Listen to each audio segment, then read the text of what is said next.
Good evening, everybody, and welcome to tonight's air quality informational session and public hearing for Graphic Packaging International.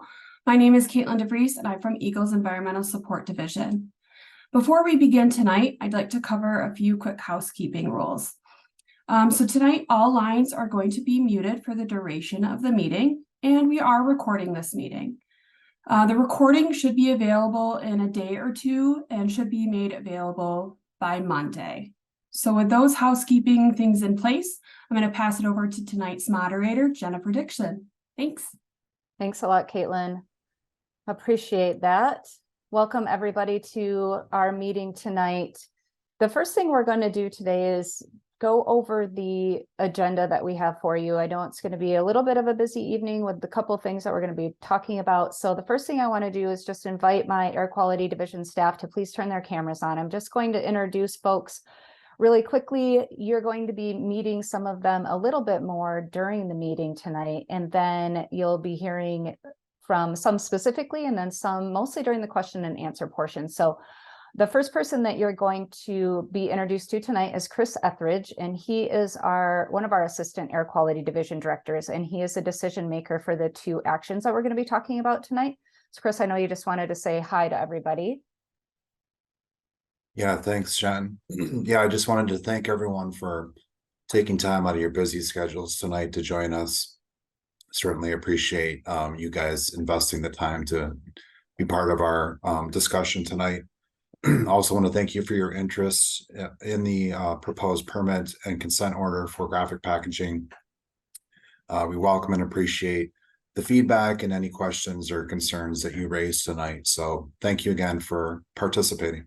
Yeah, thanks, Chris. So Chris is going to be listening in tonight, and when we get to the hearing portion of the evening, he will be listening to all of your comments because he does use those in making his decisions. So the second person that I want to introduce you to tonight, and some of you might have met some of these folks before, so if it's repeat, apologize for that. But Monica Brothers is our Kalamazoo District Supervisor. She's going to be chatting with you during some of the presentation tonight.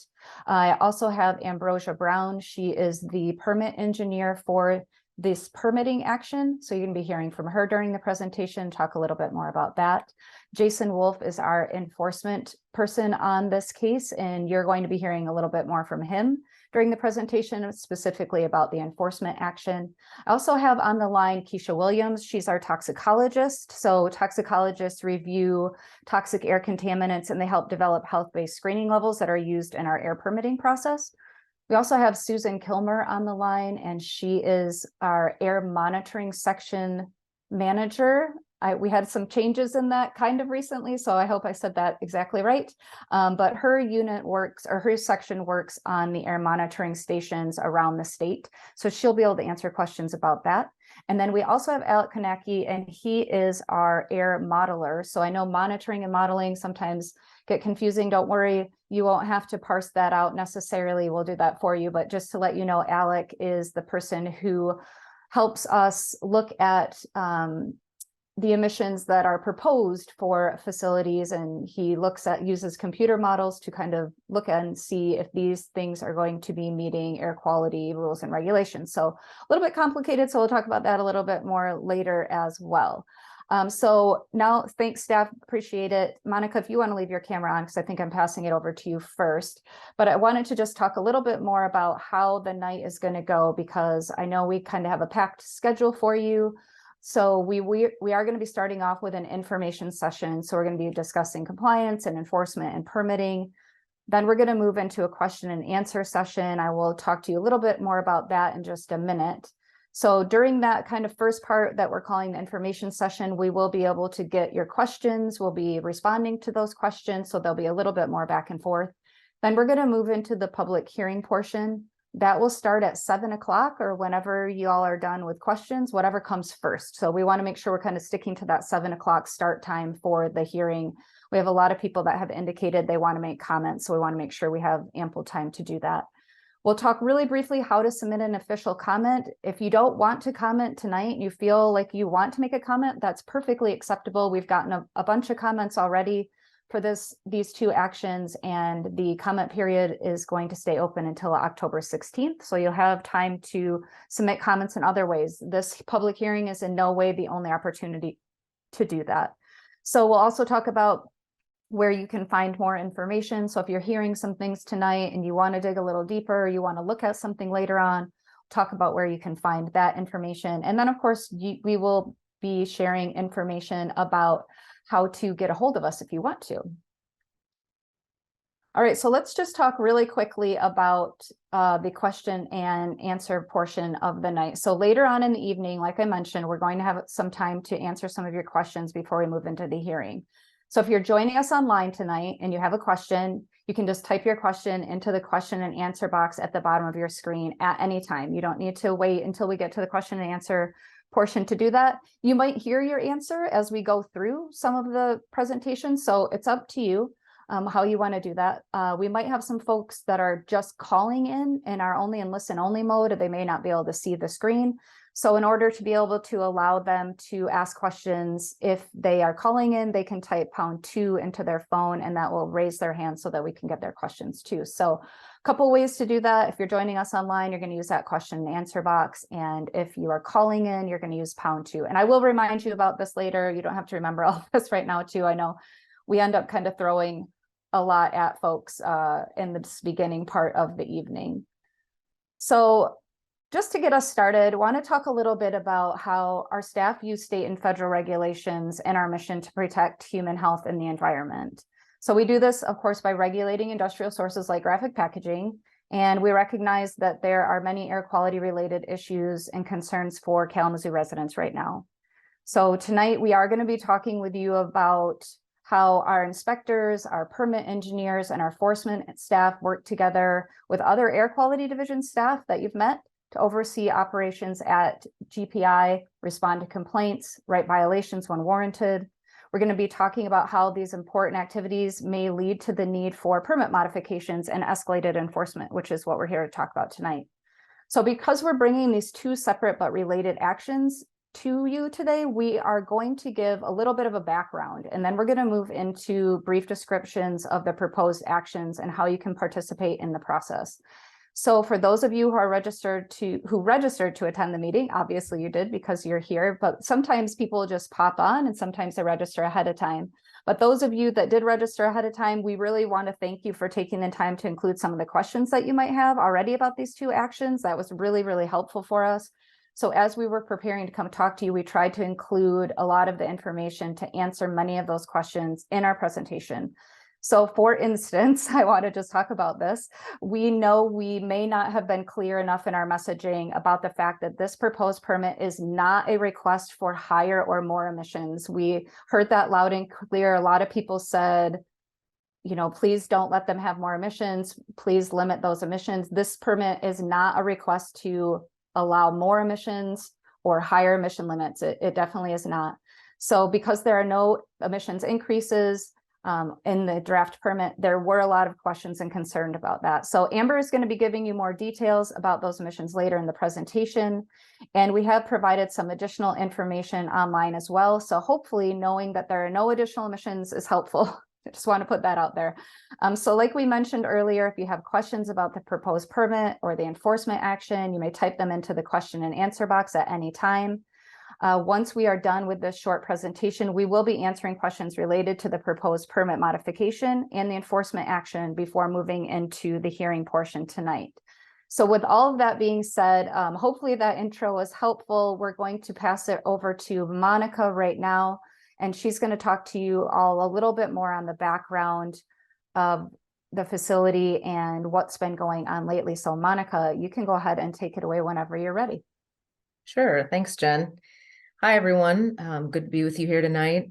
So we have multiple methods that we use to determine whether a facility like graphic packaging is staying in compliance. One of these methods is an on-site inspection.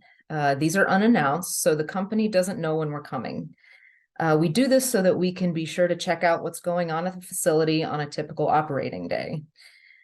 During an inspection, we do things like take a look at the stacks on the roof of the buildings, see if we can smell any odors coming from the facility. We inspect the facility processes and pollution control equipment if the facility has any. And we also take a look at their record-keeping documents to make sure they are staying under their permitted limits for the materials they use and the pollutants that they may emit. Sometimes facilities have monitoring equipment called continuous emissions monitors, or CEMS for short. And these monitors constantly monitor certain emissions coming from certain pieces of equipment.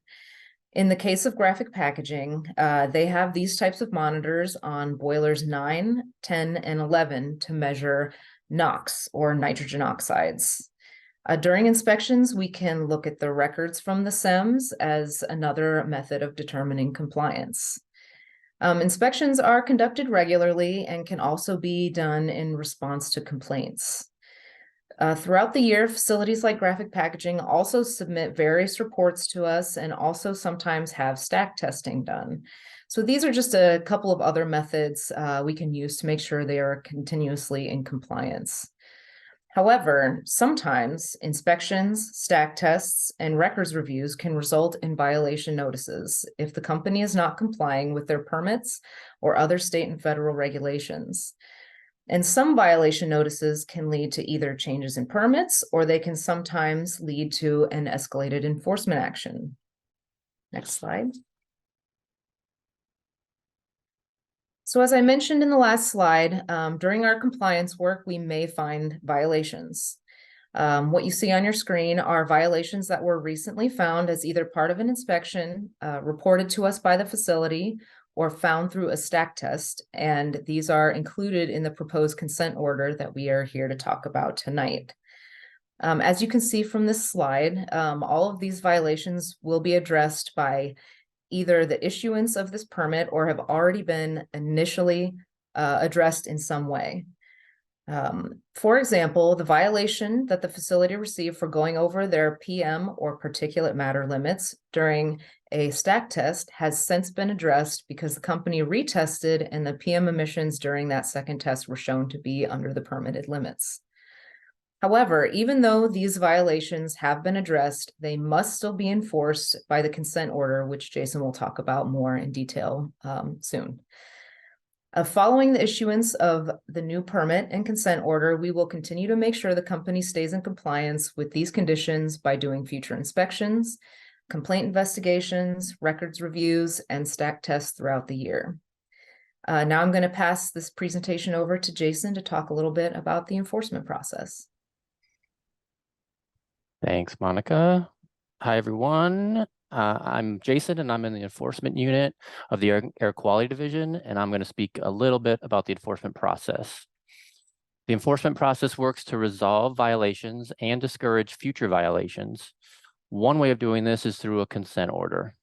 A consent order is a legally binding contract between the company and the state, and it contains a compliance program to resolve violations and future ones and prevent future ones.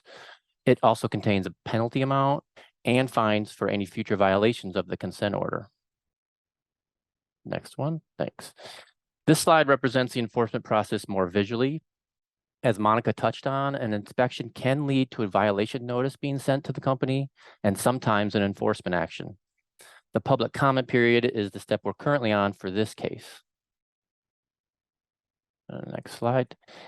Here is a summary of the compliance plan for the graphics packaging consent order. The company must comply with the nitrogen oxide emission limits for boiler 9, perform emission testing for particulate matter for boiler 10, and comply with the record-keeping requirements for the K1 and K3 paper machines. Now, Amber is going to discuss the permitting process and proposed changes to the permit.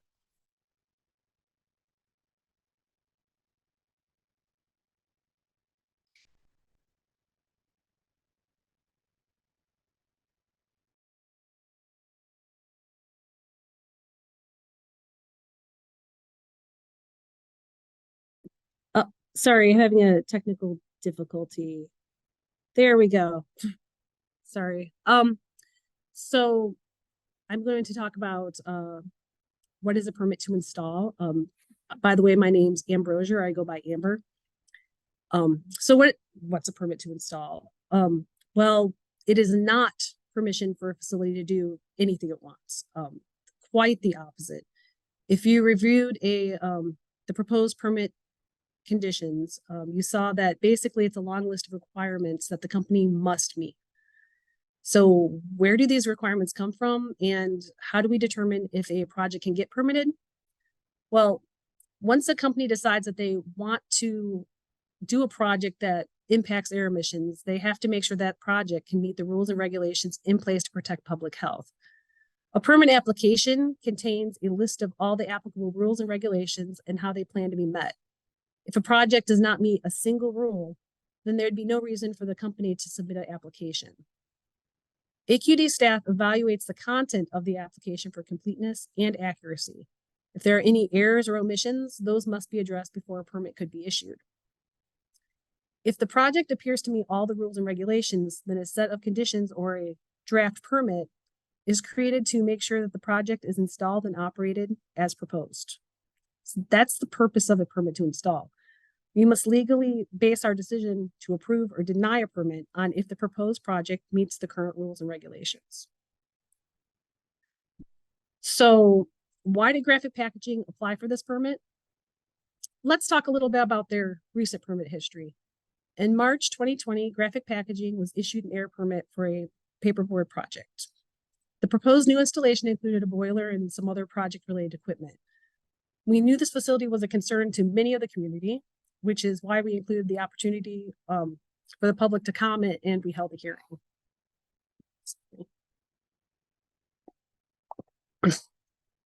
So after that permit was eventually issued, Graphic Packaging decided that they wanted to make several modifications to the project. Among the changes was 2 smaller boilers instead of a single larger boiler. That proposed revised permit was also subject to public notice and comment, including a hearing. And as previously discussed, this modified permit contained requirements to ensure that the project would be installed and operated as reviewed.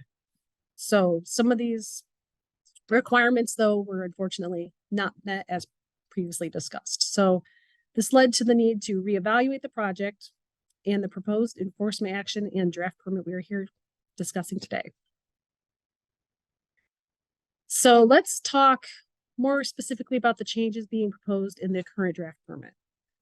One of these changes are related to the continuous emission monitoring, which Monica had discussed. So this type of monitoring takes ongoing emission measurements, and it's preferred over stack testing. GPI has installed continuous emission monitoring for nitrogen oxide on boilers 10 and 11. Boiler 9 had existing continuous emission monitoring system, but their permit didn't specify that it had to be used for all nitrogen oxide limits. So these requirements are now included in the draft permit, and a nitrogen oxide limit for boiler 10 and 11 was also changed to be expressed in units more compatible with this type of monitoring. Now, another change is the previous permit required boiler 7 to be shut down. Since this has already been completed, the references to this boiler are being removed completely from this version of the draft permit. The proposed changes in the permit application also includes changing the sizes of the heaters. So as installed, many of the heaters were smaller, which is allowed in their current permit, but one was larger than permitted. So they also increased the diameter and height of the cooling tower stacks. The diameter is larger than is allowed in their current permit. So these are the changes, and you'll notice that none of them are an increase to the total allowed emissions from what was already permitted, as as Jennifer had mentioned. So then why are there changes in emissions on the technical fact sheet, you might be wondering. When the permit application is for projects like this, where we're making changes to an existing project, we don't just look at the change. I mean, it would be easy for zero emissions to meet all the requirements, but no, we re-review the entire project again, and we ensure that the total modified project will still meet the rules and regulations in place to protect public health. So, okay, the rules, regulations, how do we know which ones apply? This is done through our permitting review, which is basically the basis of the draft permit and the permitting decision. So since some of the rules are based upon the level of emissions, we must first calculate the emissions. We then go through each rule and regulation to ensure that they are being met.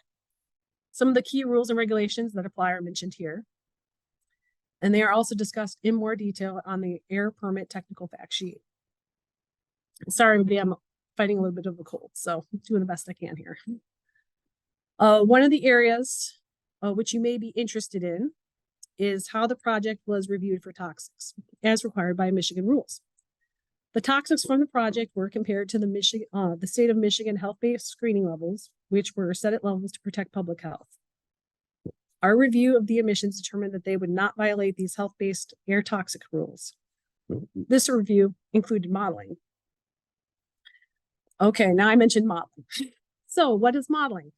Well, computer modeling predicts what concentrations neighbors will be exposed to under the worst case scenarios. Worst case. By worst case, we mean all of the equipment operating at the maximum they're allowed to do at the same time. So the modeling simulates a grid of virtual air monitors surrounding the facility. And this allows the highest concentration to always be considered. The modeling shows higher concentrations than any real life monitors could for two reasons. Number one, actual emissions are generally less than worst case, which we've modeled. And number two, the point of highest concentration moves with the wind. So it would often not be picked up by a stationary monitor. So the modeling was performed for a variety of pollutants. We described this in more detail in the air permit technical fact sheet. So to show you what I mean, when I talk about that grid of virtual monitors, I want to share an example of how the computer program places points in a pattern on the map. So as you see here, all these yellow dots are so close together, it almost looks solid near the facility. Each of those dots represent a virtual monitor. So the closer you are to the site, the closer together the dots are, the farther away, the further they are from each other. The computer program uses information like buildings and stack heights and wind speeds and wind directions and topography of the area. Is it hilly? Is it flat? And what the pollutants will be. A lot of information goes into this model and is considered.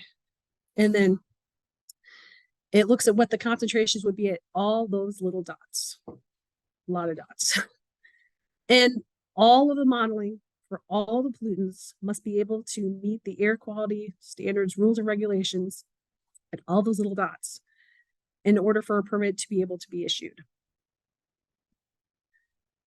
All right, so graphic packaging is revised proposed project appears to meet all the rules and regulations in place in our review. So the proposed draft permit contains a list of requirements to ensure that the project does not vary from what was proposed, reviewed, and shown to meet those rules. So for example, if the annual emissions for a boiler were reviewed based on a specific amount of gas used per year, the draft permit would restrict that boiler to that amount of gas. It also would require them to keep a record of how much gas they use each year. And this is part of ensuring compliance with the rules. It provides another way for our inspectors to check compliance. Fuel restrictions are just one example of the kind of requirements we have in a permit. So on the slide, this is some other examples that we have.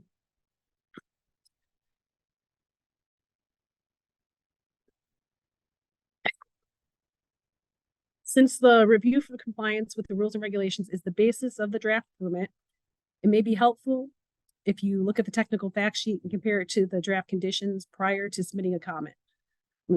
Please keep in mind that we only have the authority to make pending permit decisions based on the current rules and regulations.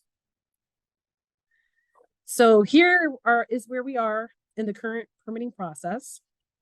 We have reviewed the application for compliance with the rules and regulations in place to protect public health. We have drafted permit conditions that we believe will ensure that the equipment is installed and operated as reviewed. And the draft permit conditions and the basis are currently open for public comment. So we'll now pass the discussion back to Jennifer. Thanks, Amber. I'm going to share my screen over yours here a minute, so give me 1 second. All right.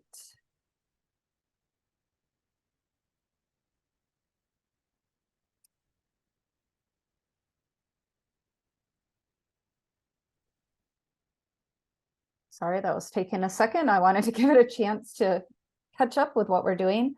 So we wanted to talk a little bit about public comment. So this is something that we get questions about a lot. You know, what makes a good comment? What can I comment on? What's open for comment? So when it comes to public comments, everybody is free to submit a comment saying literally anything.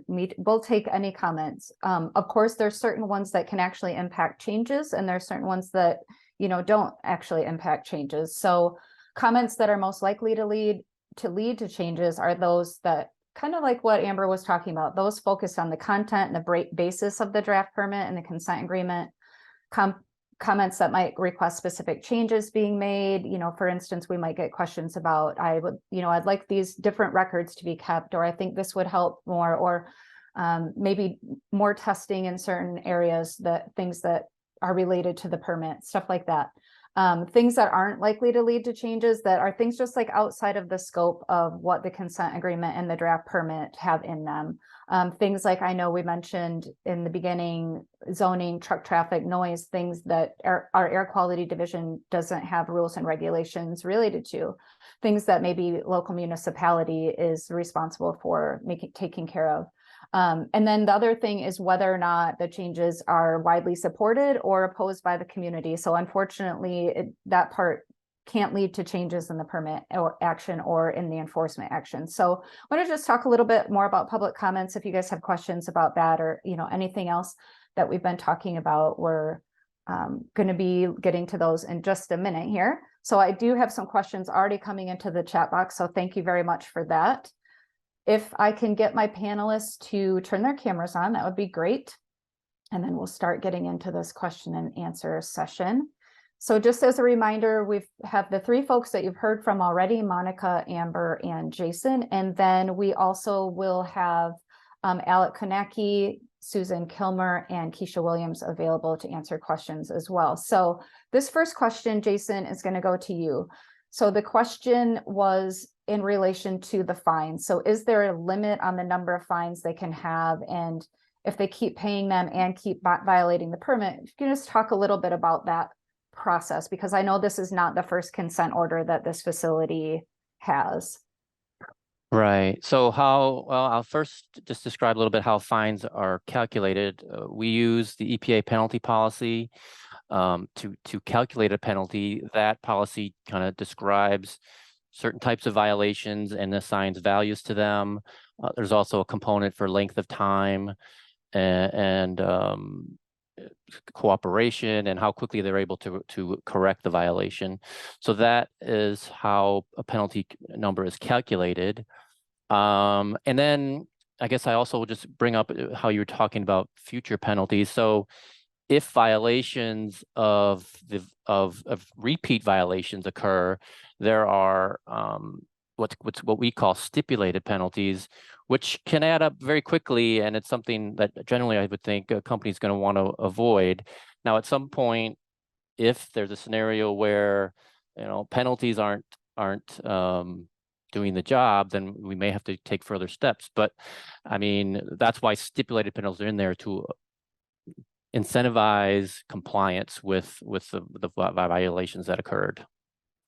Yeah, thanks for talking about that. I know sometimes, especially with odors, we get a little bit of like, why for this odor issue can you only charge $10,000? This seems like such a small penalty. And that is one of those things in the penalty policy. It's very limiting. So we have certain things that we can take into account and certain things we can't. So we do always strive to get the maximum penalty we can. Is that correct or not correct, Jason? That's correct. And then the example you just brought up, that's a specific reason for that one, that 901 odor issue it would be a state only violation, and we are limited by state law to $10,000 per violation for that particular type of violation. Yes. So folks that might have been listening in to the last time we came to talk about enforcement actions against this company, where we talked about a previous consent order, that was one of the things that changed from the time we had the meeting to when the enforcement action was entered into, there was another violation and we added another $10,000 on, which was our max there. So just Right. good conversation about that. I know the enforcement process can be a little bit confusing because you don't really hear about it until we're at this stage of the process. So thanks for that. I'm going to shift over to modeling. So Alec, I'm going to be giving you a few questions here on modeling. So if you don't mind just kind of starting us off with, Amber set the stage about what modeling is, how the grid works, you know, what the simulation sort of looks at. But if you could talk a little bit about the modeling you did specifically for this permit action, that would be really helpful. And then we can see what other questions maybe didn't get answered after you're done talking about that. Yeah, so the modeling came to me from Amber, and she mentioned the pollutants that were was modeled. I believe it was PM10, PM2.5, CO, SO2, NO2, and I know I'm forgetting one, but Amber has on the slides. I also modeled for a bunch of toxic air pollutants, and with that kind of toxic modeling, we basically just do a generic kind of run. And with those results, we can multiply that results by the emission rates for the numerous upon numerous other toxic air pollutants that we were modeling for. But more specifically for the criteria pollutants that Amber mentioned before, it's kind of a three-step process. So the first step is looking at just what the application is presenting with the emissions from that. And if it doesn't meet the standards or we say it fails, it goes to this step 2 kind of step in the three-step process. And that's where we kind of bring in the other sources at the facility that emit that specific pollutant. And if it still is failing that step, we go to step 3, where we actually compound all of that. And we also bring in background concentrations from other facilities in the area, other sources in the area, just kind of the background. So it's kind of it's additive in nature and compounds per step to kind of get the worst and best case scenario for the criteria pollutant modeling. Yeah, so there was a couple questions in here about H2S not being modeled, and that wasn't modeled because there is no H2S emissions from this proposed project at all. So to Alec's point, we're looking at things that are going to be emitted from these particular permit actions. There was another question here about VOCs, and Amber, maybe you know off the top of your head without me going back to that slide, were VOCs part of this modeling, or was that not considered as part of the modeling? And I apologize, I don't remember. Yeah, so VOCs, some of VOCs are toxics. And in that case, we have modeled some of the toxics that would fall under that category. VOCs as a whole was not modeled. Okay, well, that's helpful. Okay, so, all right, just looking at some of these other questions in here. So there's a question there, going back to kind of the beginning where we were talking about the confusion behind there being more emissions being requested in this permit, and how the changes that we made to the technical fact sheet to try to answer some of those questions ahead of time. The technical fact sheet is just that, a technical fact sheet. So understandably, there's questions about it. And Amber, I know that you have a couple slides with that table in it. So there's a pretty specific questions about that. And I think it might be helpful to share that table so that you can talk through it a little bit, if you don't mind. And once you share over me, I will set the stage there. So just for folks who might not have seen that, when we first issued all the information about the proposed permit portion of the actions we're talking about tonight, we always share something called a technical fact sheet. And there's two purposes to the technical fact sheet. There's probably more than that, but two main ones. Number one is to communicate with EPA the rules and regulations that we applied to the permit action, how the permit engineer did their review, what they looked at. So it does tend to be less plain language, and it's intended that way because it is supposed to be technical. But the other part of it really is to explain to the public in the best way we can that there are a lot of rules and regulations that go into this. The evaluation is very thorough, and we want to lay those out for you. So we're always open to questions about them because we know that this particular piece of information can be challenging. So when we first put the old table 2 in there, or maybe it's the current table 2 in there, the first table, it wasn't explained well, and it kind of had some information in there that wasn't exactly what we wanted to say. And we realized after we started getting questions, we were like, oh, wait a minute, we obviously didn't explain that well.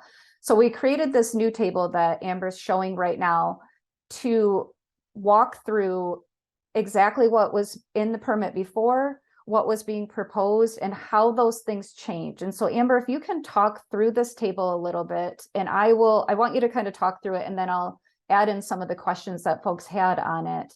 But specifically talk a little bit about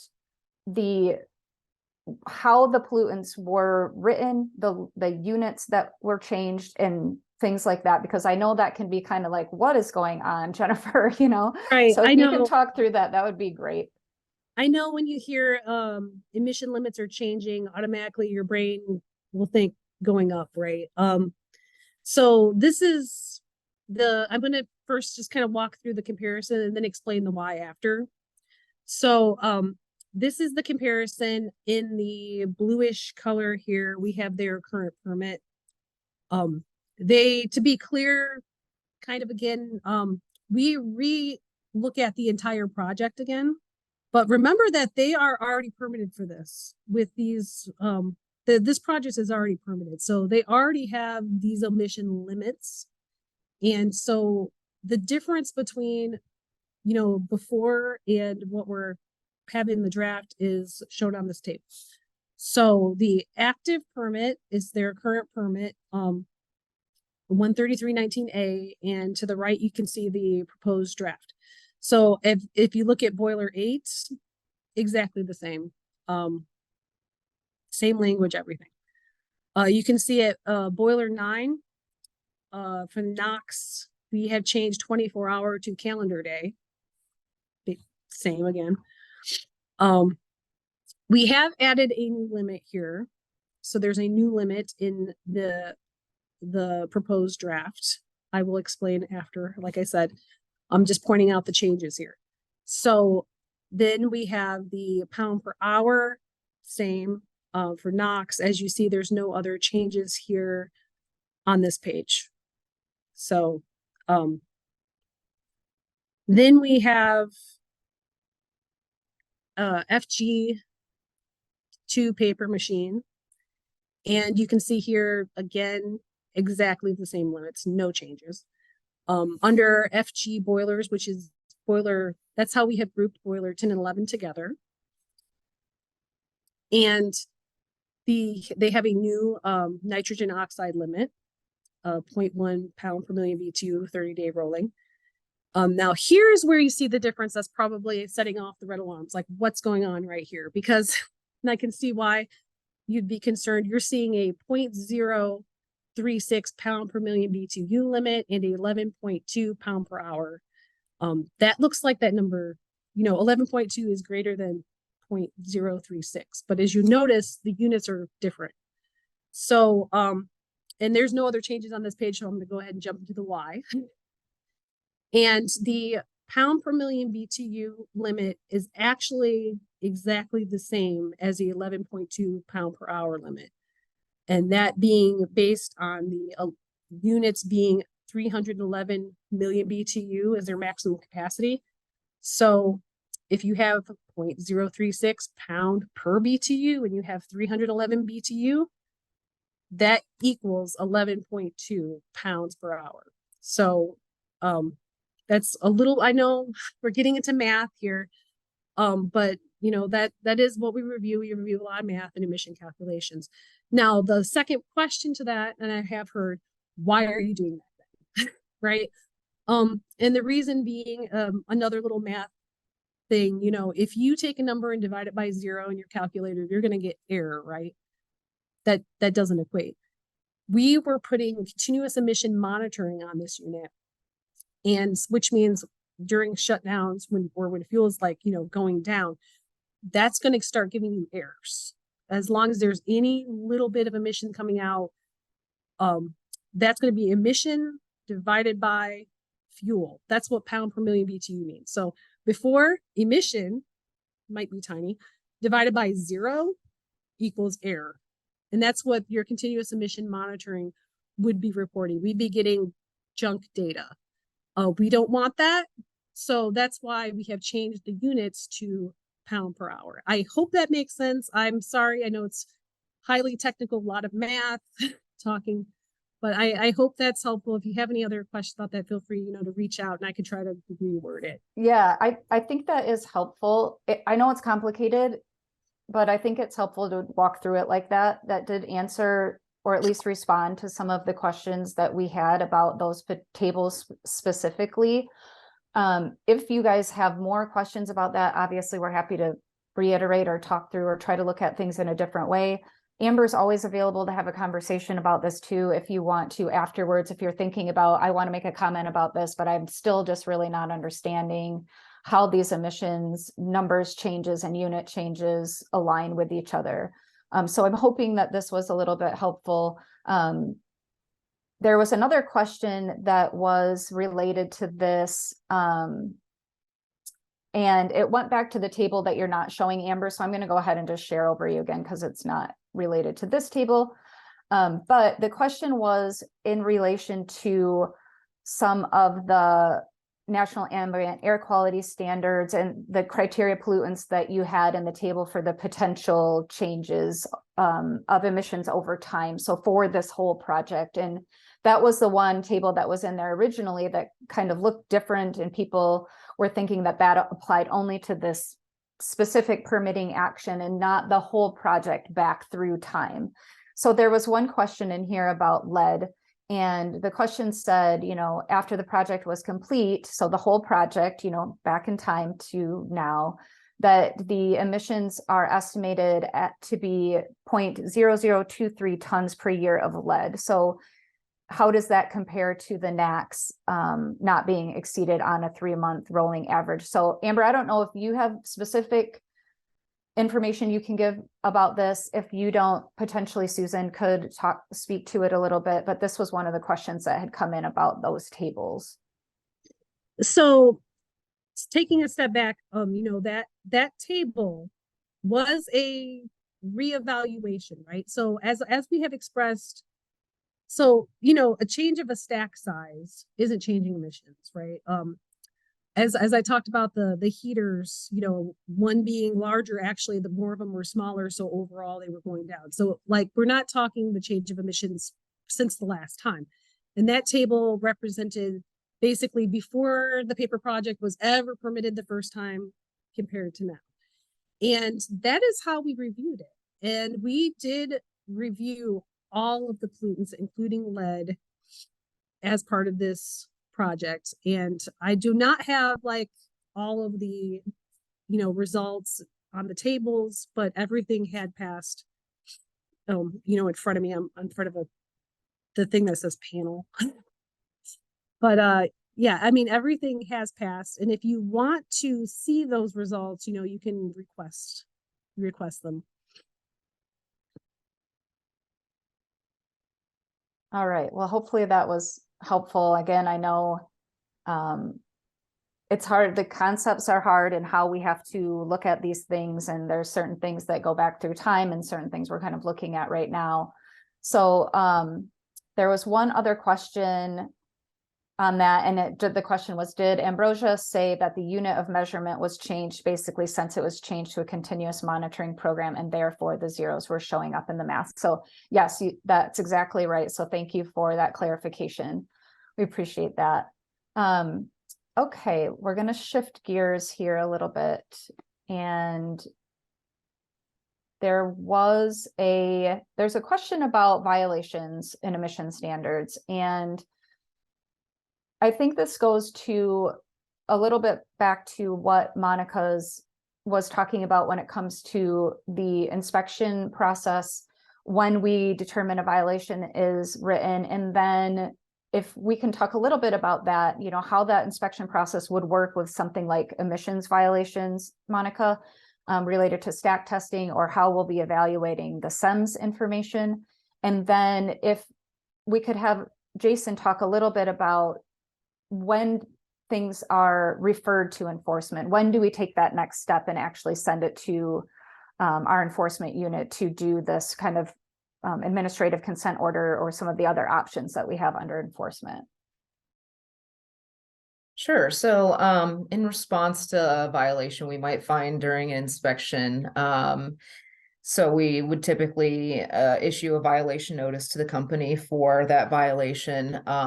Sometimes we don't send that to enforcement. It kind of depends on the severity of the violation itself.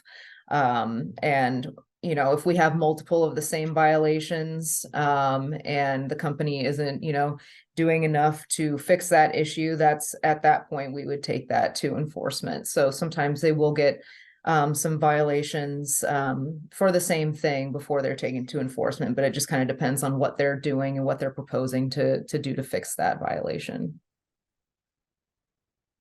Right. I think Monica answered my Maybe I question. answered both of them. Yeah, you answered both. You took them both. Yeah. Exactly right. If there's repeating violations, they're not taking quick enough action to fix the violation. There's another category called an HPV or high priority violation that EPA has a policy that describes certain types of violations that if they fall into those categories, we are required to take an enforcement action.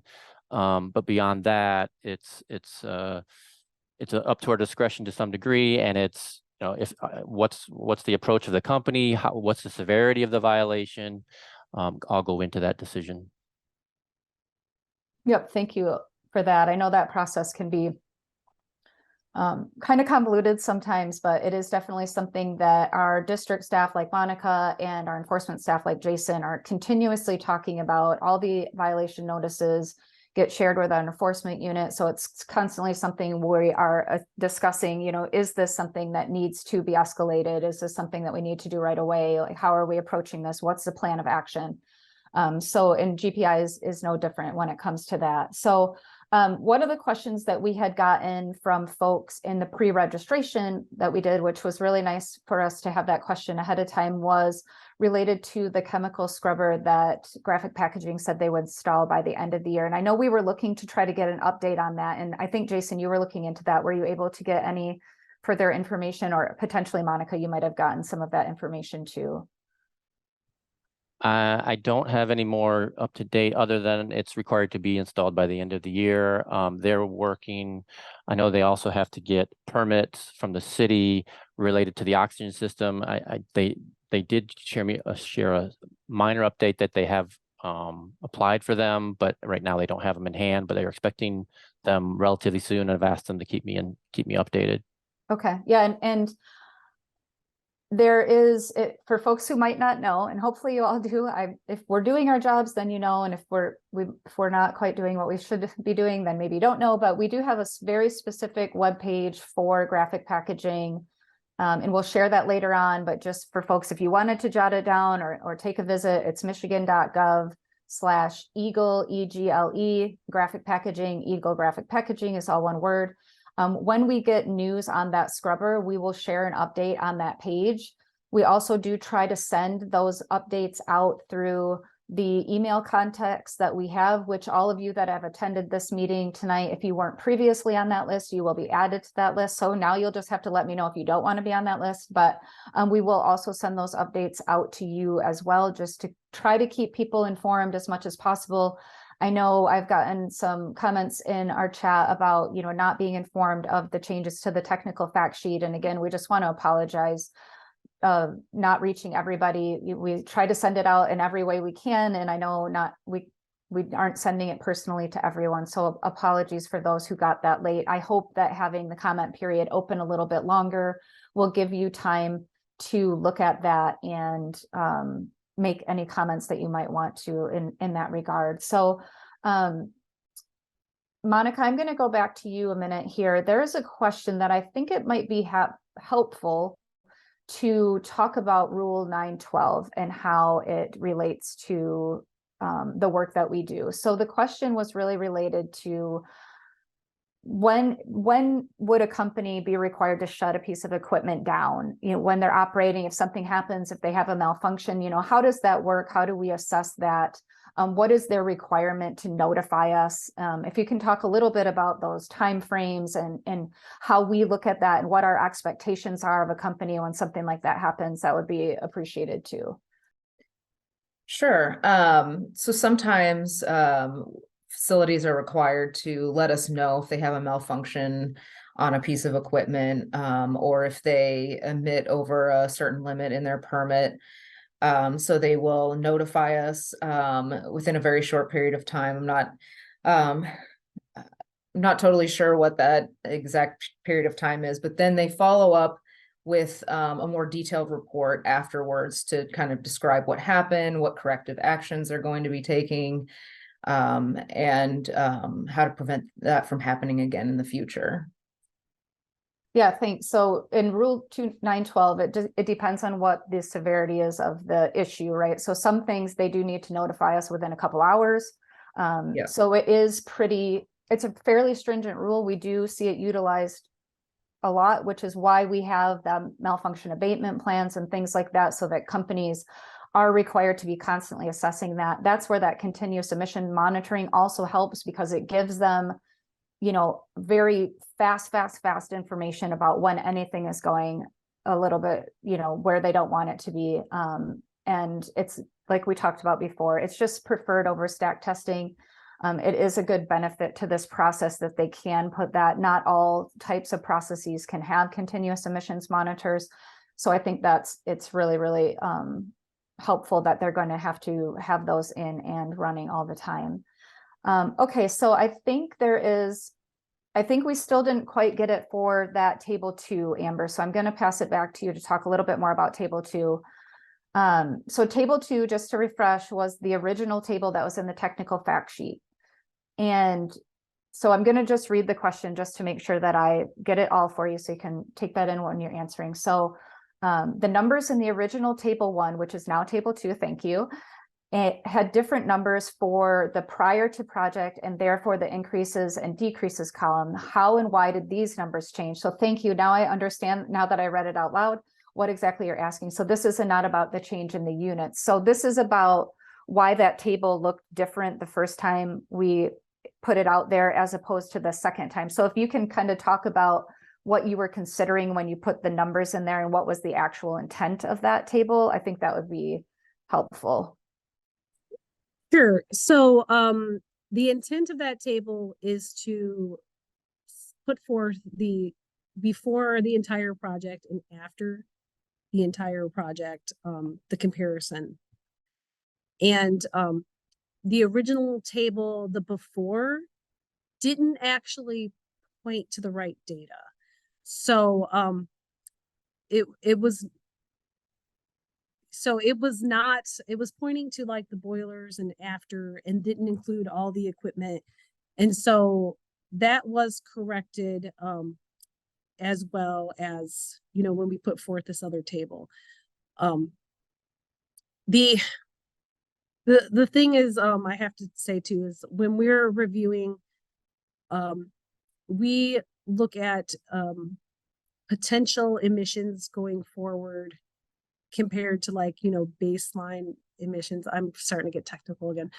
I can go into this in a lot of detail, and it'd be a big call, but basically, that table was information for the public to try to kind of understand what the big picture is going on. It was not part of our review. So, you know, the error in the table did not make any difference of how it was reviewed. Everything was reviewed properly, but we did have an error in the table. I think that might have helped. I think that the person asking that, if you want to give a call to Amber, if it's still not clear, please do. I know it's one of those things that it sounds a lot harder than it probably is. I feel like we're making it a little bit more complicated than we need to, but it's hard when we're not looking at them side by side. And if we would have thought about that, maybe that's what we should have done. So yeah. And I mean, so the purpose of that table was to give the public an idea of what was going on. And it kind of lost meaning because we are re-permitting this project. So basically, it was supposed to give you a before this permit and after this permit. You know, basically what table 1 does now, right? the before and after, these are the comparisons. And that was the intent, but the data we had pointed to didn't reflect that. So that's because of it being a re-permitting and not the normal, way that we usually start with. This isn't being a re-permitted, this is from scratch. So that caused the table to be confused. I'll put it that way. So the table was even more confusing than it needed to be. So we put forth this table 1 as a redo of the concept behind the other table. We didn't want to remove the table completely though, because we thought that would, make it even more concerning. Like, what are they doing removing this table? So we did correct the table to more accurately put forth, what it was intended to put forth. So I hope that's helpful. Well, I know the person who's asking the question will write your number down, and they will probably definitely reach out if they have more questions on that. And I would encourage that conversation to happen. I think it will be easier if you guys can look at those two things together, that might be really helpful. So, okay, so I would like to go back to Jason. This question is back to compliance and enforcement, their compliance and enforcement record. So, I know we probably don't have some of this information just at our fingertips. The question is, how does this paper mill kind of compare to other paper mills in the state, as far as like a compliance record?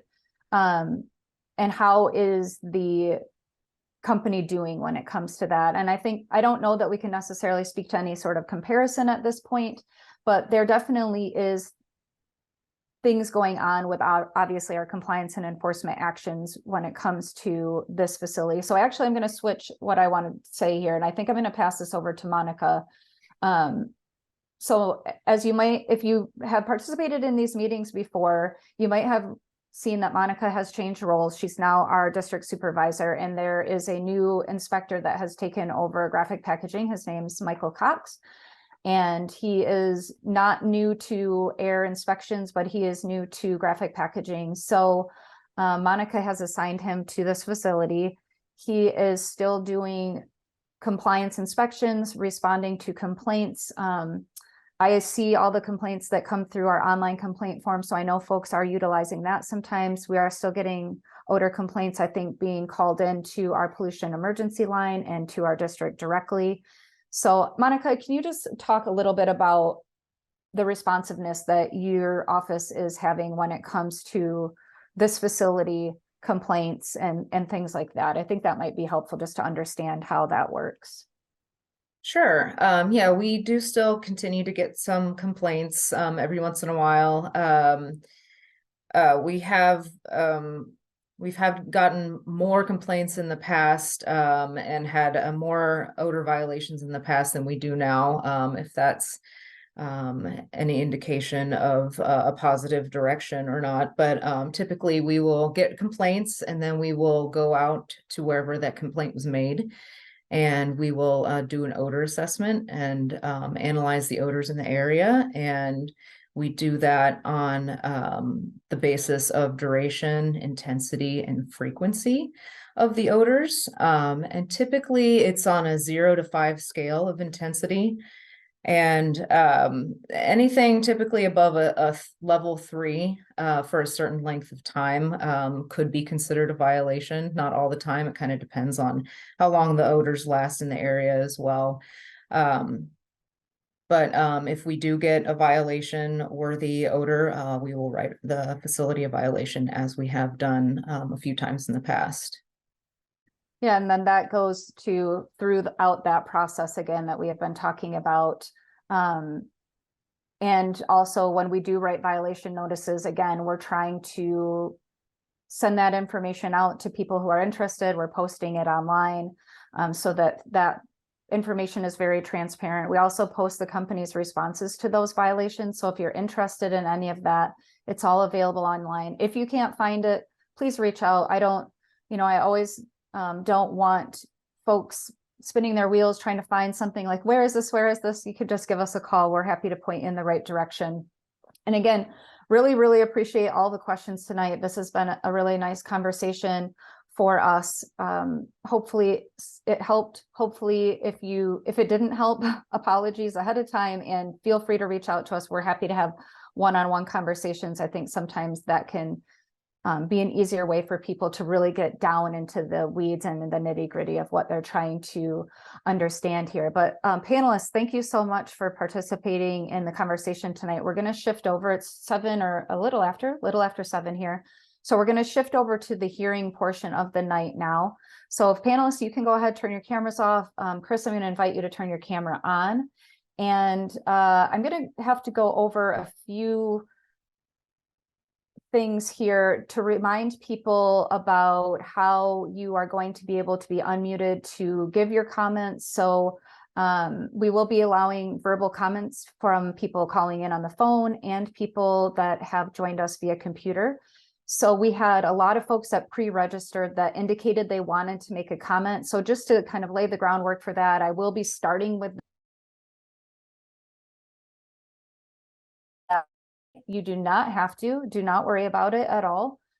It's totally your right to not do that or to do it. So one of the things that we will do is we're going to start with a very formal opening statement for the hearing. Chris will be on and listening to all of your comments. Once we get past the formal statement, we will be starting to call people's names. And what I'm going to ask folks to do is use that raise hand icon if I call your name, so that you kind of move to the top of the list so I can see you, because we do have almost 100 people joining us tonight. So it'll be hard to kind of leaf through everybody and get them unmuted. So if I call your name and you want to make a comment, please go ahead and raise your hand. I'm going to put everybody's hands down though right now, just to let you know, because registered that they want to make a comment. So once we get through that list, I'll ask anybody else who wants to make a comment to raise their hand. So Caitlin, if you can just put folks' hands down for now. Just as a reminder too, if you are on the phone, that's going to be #2 to raise your hand so that we can unmute you. So, all right. I think I got the logistics kind of out of the way for everybody. I'm going to go ahead and read that opening statement and then we'll get started with the comments. All right. So good evening, ladies and gentlemen, and welcome to this public hearing. My name is Jennifer Dixon, and I am with the Michigan Department of Environment, Great Lakes, and Energy, or EGLE, and I will be the hearing officer tonight. Chris Etheridge, Air Quality Assistant Division Director, is the decision maker for the permit application and the enforcement action before you this evening.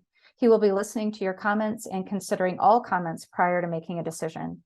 This hearing is being held to take comments on a draft administrative consent order and proposed permit modifications to the paperboard project at Graphic Packaging LLC, Graphic Packaging International LLC, or GPI, located at 1500 North Pitcher Street in Kalamazoo, Michigan.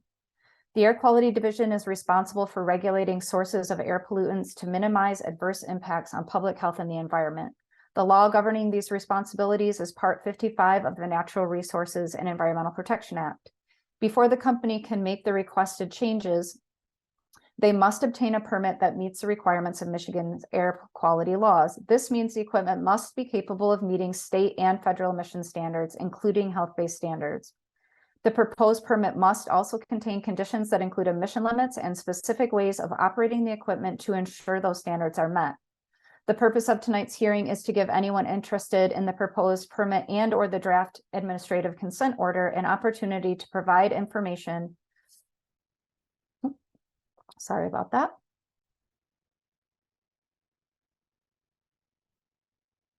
Lost my notes there for a second. Apologies. Provide information we can use in deciding whether to approve the permit and or enter into the consent order, or if there's additional issues to consider. Please note that both the draft administrative consent order and the proposed permit are in draft form. This does not mean the department has already made a decision. Instead, it reflects an initial technical review of the proposed permit, and it reflects an initial agreement in which GPI must pay a monetary fee and agree to pay additional penalties if compliance is not maintained. We hope having the details of the draft permit available will help you in providing comments. Everything remains open for comment and further consideration by the department, including whether the permit will be granted or the draft consent order will be entered into. Please recognize the department can only use information you provide if it relates to the criteria we can use in making a decision. So for example, concerns related to local zoning, truck traffic, and noise are not within our authority. Some of you may want to simply express your support or opposition. We're happy to make note of your position, but please understand the department is by law not allowed to base our decision on whether there is widespread support or opposition to these two actions. The hearing is being recorded and your comments will be part of the information the department will consider in making its decision. The public comment period began August 31st and will end at midnight on October 16th, 2023. Additional comments or information may be submitted through that time via written or verbal comment during this hearing, by email, or by voicemail. After the close of the comment period, the decision maker will review all written and verbal comments received. All significant air quality related comments will be considered, at which point final decisions will be made by the decision maker. The decision maker may deny the actions, approve as drafted, or approve with amendments. If approved, the decision must specify which provisions, if any, have been changed and the reason for the change. In all three scenarios, all interested parties, including everyone who was on the original mailing list, anyone who provided comments during the public comment period, and anyone who attended the public hearing will be directly notified of the decision. Included in the mailing will be a letter from the decision maker regarding the decision. You may submit a written comment at any time during the comment period by US post or email, or you may call in a comment to the public comment voicemail. We'll go over how to do that after we get done with the hearing. To make a comment tonight, you may raise your hand and I'll unmute your line so you can speak. You'll have a limit. We will limit your comment time to about 3 minutes. If you're speaking, I will let you know when you have 30 seconds left. I will do my best to address commenters in the order your hands were raised, but please bear with us as the technology does have some challenges for doing that. So please also recognize department staff are here tonight to provide a fair opportunity for you to express your views on the proposed project and to listen to those comments. So thank you so much for your attention. I will now begin calling the names of those who have indicated they would like to make a statement. All right.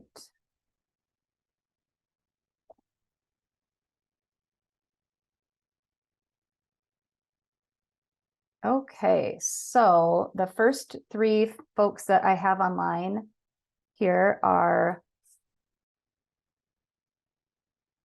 okay, second, Heather Bennick, Joe Byers, and Tyler Dancer. So if the three of you would like to raise your hands, I'll call 3 more people in just a minute here.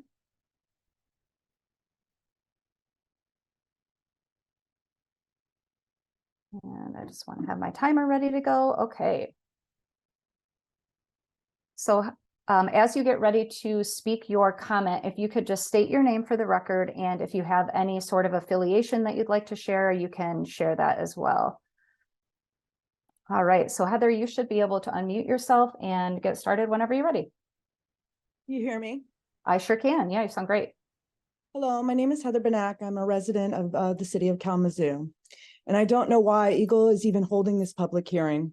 All we want to know is when the state is going to force graphic packaging to shut down.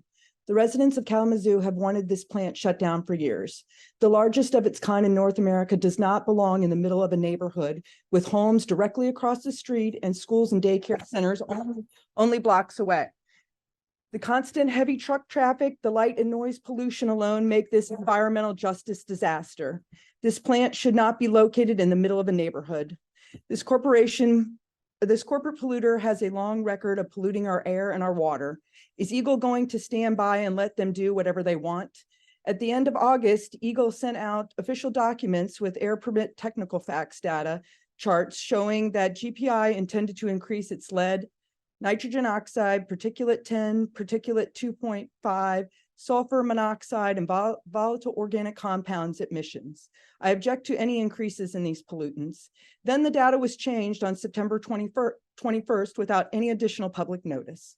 The public has not had adequate notice to consider the facts before this meeting. GPI built stacks that were oversized and violated their original permit. There is no excuse for Eagle to change the permit to accommodate their violations. They need to be shut down until the stacks meet the original permit. We know GPI is emitting NOx, formaldehyde, benzene, lead, toluene. Eagle needs to make GPI install monitors that will monitor all of the above 24/7 and make that data easily accessible to the public in real time. Finally, the fines are too low and need to be increased significantly. Eagle is fining GPI in nickels and dimes. That is not going to get a corporation that's valued at over $7 billion to clean up their act. That fine is a bad joke. When are you going to do your jobs and force GPI to shut down? GPI is clearly a health hazard and a totally irresponsible corporation. Are you protecting GPI or the people and the environment? Thank you. Thank you so much for your comment. Okay, Tyler, you are next on the list. So if you'd like to state your name for the record and then go ahead with your comment whenever you're ready. Hi, my name is Tyler Dancer. Can you hear me? We sure can. How much time do I got? You've got 3 minutes.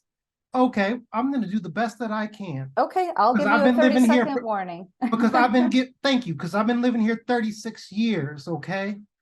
In 3 minutes isn't enough to tell you what you've done to my family and what you're doing as somebody who's supposed to be safeguarding us right now, and what you're allowing through your little scientific method. This is nothing but abuse of the scientific method, because you don't want to measure the other aspects of this situation. And I'm sorry that I'm getting passionate, but I'm doing it because you know what? You want to smile and think that this is a funny thing, Ambrosia, but you know what? You're not going door to door. And you're not finding out that there are infants over here that have asthma. And you don't even know what the cause of asthma is at this point in time in the world. With all of your science, so with all of your speculation, you shouldn't even be taking what you think is the truth of data as the truth. You should be thinking of what is my lack of data, because you lack so much of it. And that is what is allowing this corporation to exploit us. Every household over here is sick. And just because you're not coming over here and checking it out, you're able to keep on with this psychobabble that doesn't even help the public.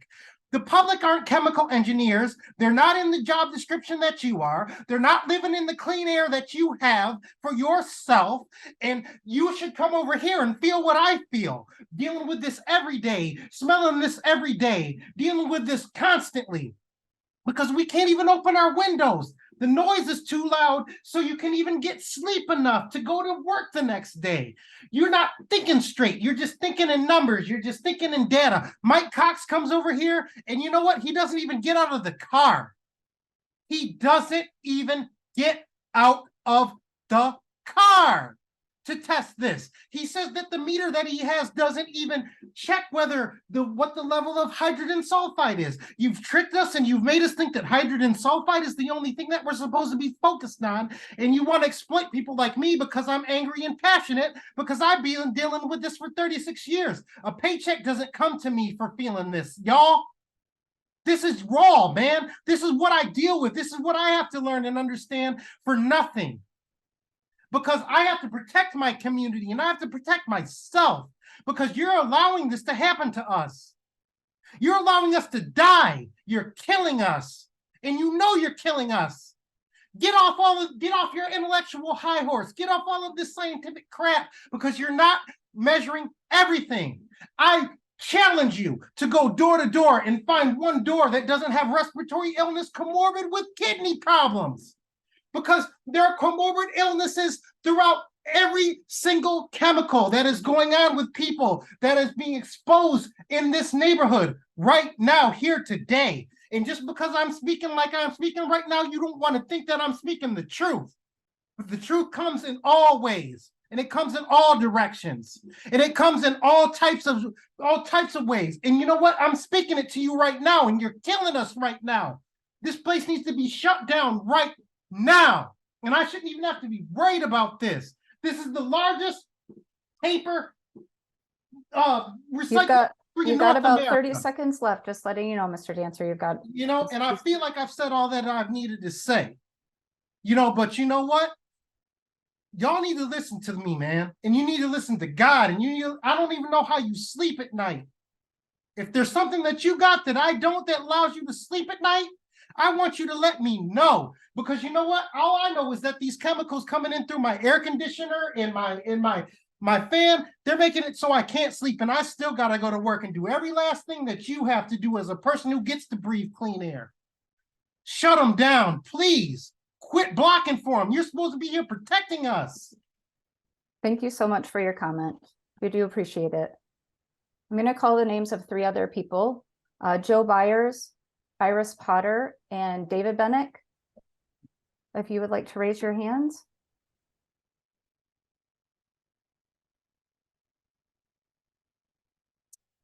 All right. All right, Iris Potter, I have you next. So if you can just state your name for the record, I would appreciate that. Should be able to speak whenever you're ready. You might have to unmute yourself though. There Can you you go. hear me? Yes, I can. Thank you. Great. My name is Iris Potter, and I'm speaking tonight in formal testimony for myself and Tom Duffield. We live in Kalamazoo, and we are in your study area. Also, I do believe that this public hearing should have been in person because a lot of people can't access this. And you say they can do comments, but a lot of people don't have computers. So I'll move along. But yes, you know, we're all angry, you can tell. We're also confused because it appears that GPI wants a higher percentage of emissions, but if in actuality they don't, it is hard for me to believe that there will not be more emissions by GPI. Since their expansion, there have been higher emissions. The residents of north and east sides of Kalamazoo have borne the brunt of and lived with the toxic air environment for years. And in all 3 of your study areas, asthma rates are above the state average, as you found. The consent order addresses their ongoing noncompliance with NOx emissions and many other issues. We all know that GPI has gotten away with killer high emissions for years and noncompliances. Some emissions you can't smell, but we know the ones that do and cause runny eyes and noses and breathing harder. We ask, have any of you actually stood in front of GPI and smelled it as the emission clouds float over the area all day? Please check it out like I have, and I did again today. I smelled emission at my house today, as many days. There is definitely a need to better enforce GPI monitors, which sometimes just happen to be down, and the period of time allowed for compliance is way too long. Also, GPI's net worth today is 257 million, and that's up 26 million from last year. It goes up every year. Any fines that have been ordered or will be, such as the 119,000 in this consent order, are a drop in their money pot. So what is their incentive to comply? They just keep asking to spew more. The fine rates definitely need to be revised, or a special variance be requested because GPI doesn't often comply, and this is a health emergency. GPI gets richer every year, and vulnerable residents from poor neighborhoods get sicker. We say this is just wrong, and it is Kalamazoo's environmental injustice and racism. We say no to the consent order fines as they are currently stated because they should be higher. GPI should be shut down until there are no toxic emissions. Eagle, don't let GPI take our breath away anymore, and continue and exceed to do your job to protect us and not fall into the GPI trap. Thank you very much for your time tonight. Thank you very much for your comment. The next person that I'm going to go to is David Bennick. David, if you'd like to go ahead and make your comment, you should be able to unmute yourself and go ahead whenever you're ready. Thank you. My name is David Benak. I am the Vice Chair of the Kalamazoo Environmental Concerns Committee, and I'm calling in with 5 particular points. The first is that GPI has knowingly violated its previous permit by constructing 3 smokestacks in excess of the permitted size. Changing the permit to accommodate that violation is not acceptable. GPI must be forced to shut those stacks down until they comply with the original permit. Second point, Eagle's guidelines for determining the amount of fines. This was not mentioned earlier in your seminar there, but it includes language that the size of the offending entity is to be considered. GPI is worth over $7.1 billion. The previous number you heard in the last call was sales. A fine of $119,000 is inappropriate under Eagle's own guidelines, as it will not induce compliance. The fine should be at least an order of magnitude higher. Third point, GPI has a well-documented history of repeatedly violating the Clean Air and Clean Water Act. They have submitted incomplete and inaccurate records. They still continue to emit H2S well above the threshold for safety, despite being monitored for that. And so what we need is that we need actual monitors that measure all of the pollutants that GPI registers with the EPA. The calculated emissions or virtual emission monitors, which aren't actual monitors, but they're a computer program that estimates what might actually be there, doesn't actually measurement, those don't count. The residents of Kalamazoo have a right to know what this habitual polluter is releasing into our air. Fourth point, no action of any type that allows GPI to emit more of any contaminant is acceptable. And then a fifth point, this public hearing and the comment period are invalid. Eagle is required by law to permit the public to review relevant information to make informed comment. By secretly changing the data in one of the most important tables out of hundreds of pages that many of us reviewed in advance of this meeting, you have violated that requirement of due process. This meeting must be rescheduled with all actual and true data made available to the public with sufficient time for review. This is not an issue of messaging. This is an issue of transparency and the legal requirement of a public hearing. Thank you. Thank you for your comment. I'm going to call 3 other names. If those folks are on and would like to make a comment, if they could raise their hand. Brandy Crawford Johnson, Joanna Babcock, and James Ayers. Give you just a second here. All right, Brandy, you are up first. Hold on. All right, you should be able to unmute yourself and go ahead whenever you're ready. Hi, Jen. My comment is for Chris, and Chris is the one that is in charge of enforcement in this permit. Like you said, isn't the decision maker here. Chris, I know you have kids or nieces and nephews, and I know that you would be like horrified that they would have to stay inside for recess. They can't even go outside for recess, the kids in the neighborhood next to graphic packaging, because the pollution is so bad. You told me yourself that you were gonna consider, you know, doing better and making sure there's better enforcement. So did Jason. Everybody in the Eagle that I've talked to, you guys all told me for the past 3 years that you guys were going to do better when it comes to graphic packaging about protecting the community. This is an environmental justice community with an environmental justice score in the 90th percentile. Everyone is sick, including me, who lived there for 9 years. And you guys aren't doing anything to protect anyone. And so you need to think about if this was your family. And if they couldn't go outside and play, or if they couldn't, I mean, the health department told everybody that has respiratory disease, which is majority of the neighborhood, that their health recommendation for the air pollution for graphic packaging and the wastewater plant, that they need to stay in their house. That is not even a health recommendation that anyone can even abide to. I mean, people have to go to work, they have to go to school, they have to go to the grocery store. Like, this is insane. You guys should not be even having a hearing at all to do anything to help graphic packaging continue to poison and continue to discriminate against a predominantly African American community when this is insane. Like, you guys have got to do something better. The fines that you have against graphic packaging are they're so low. Like, the EPA would have fined them $37,500 per violation per day. And you guys are supposed to be taking over for the EPA. You're supposed to be doing the same type of enforcement that the EPA does, and you're not. You guys are more concerned about economic development than you are concerned about environmental protection and health protection. And it's been that way from, I mean, you can go back articles even with the Flint water crisis. You have James Clip saying that economic development and MDQ, which you used to be called, were the main, you guys were like colluding together. You were more concerned about that. And you can tell that the fact that you would give graphic packaging a permit to expand, to increase air pollution, when you already knew for years that there was hundreds of air complaints coming from residents, coming from employees that work at Borges Hospital. I mean, that hospital should be shut down because they're too close to graphic packaging. And everybody there that I've talked to that's worked there for decades are very, very sick with respiratory disease and cancer. Employees that work at graphic packaging are sick with respiratory disease and cancer. This company has got to be shut down. You guys cannot allow graphic packaging to operate next to all of these human beings and allow more death gaps. We have a 14-year death gap in this neighborhood. We have the highest asthma hospitalization rate in the nation in this neighborhood. This is a valley that traps the pollutants, and you've allowed graphic packaging to commit environmental racism for decades. You guys have got to stop them.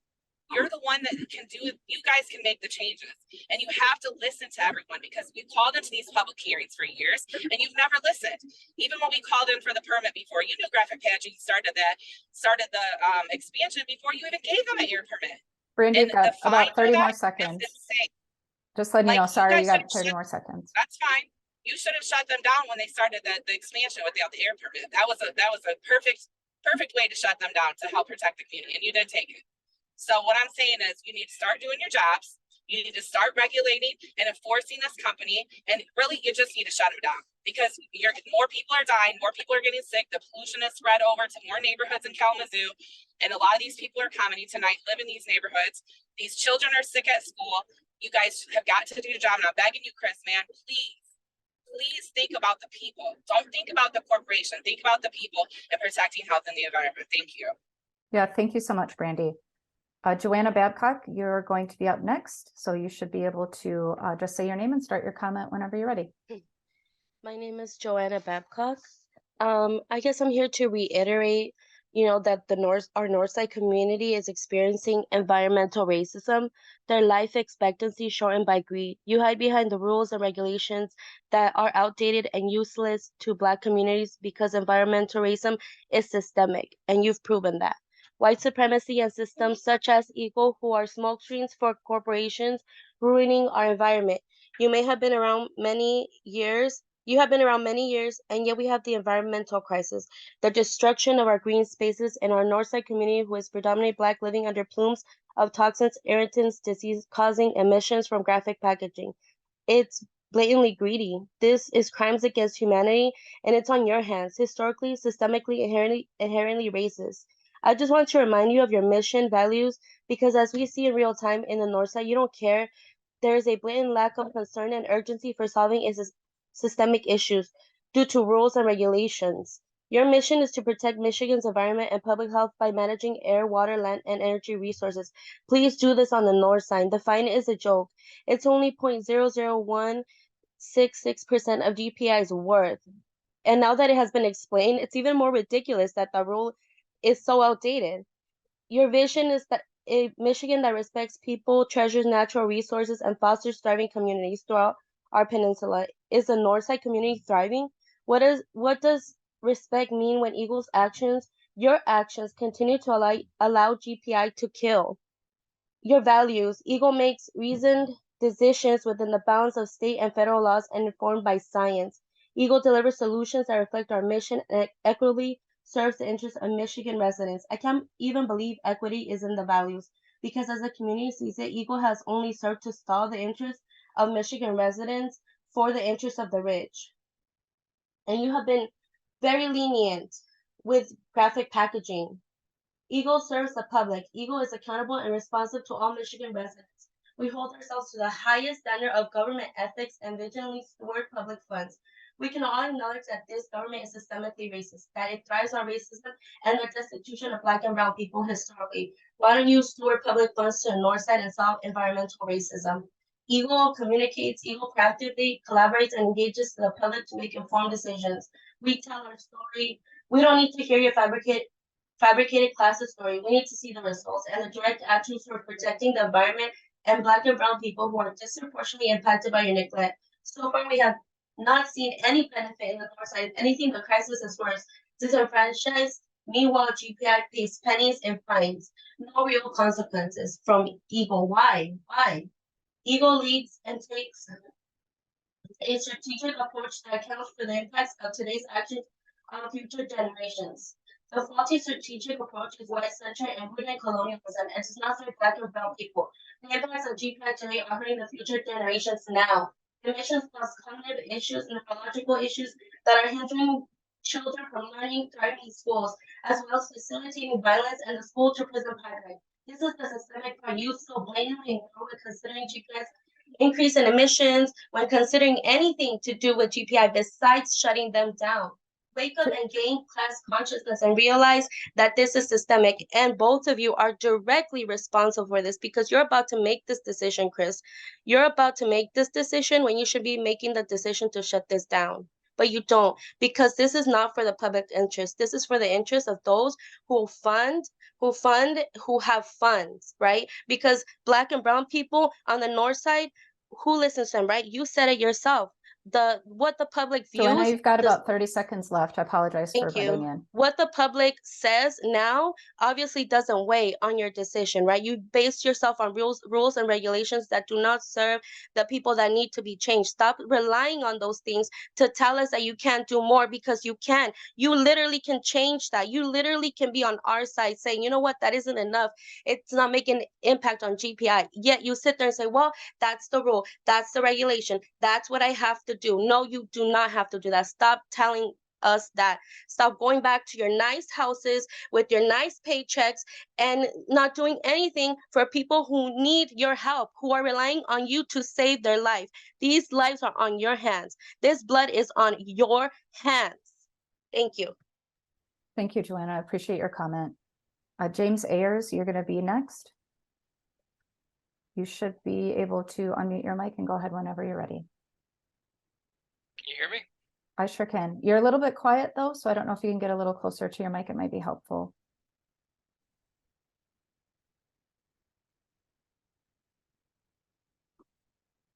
Or try it one more time. You might have to unmute yourself Better? again. There you go. Yeah, that's a lot better. Thank you. Okay.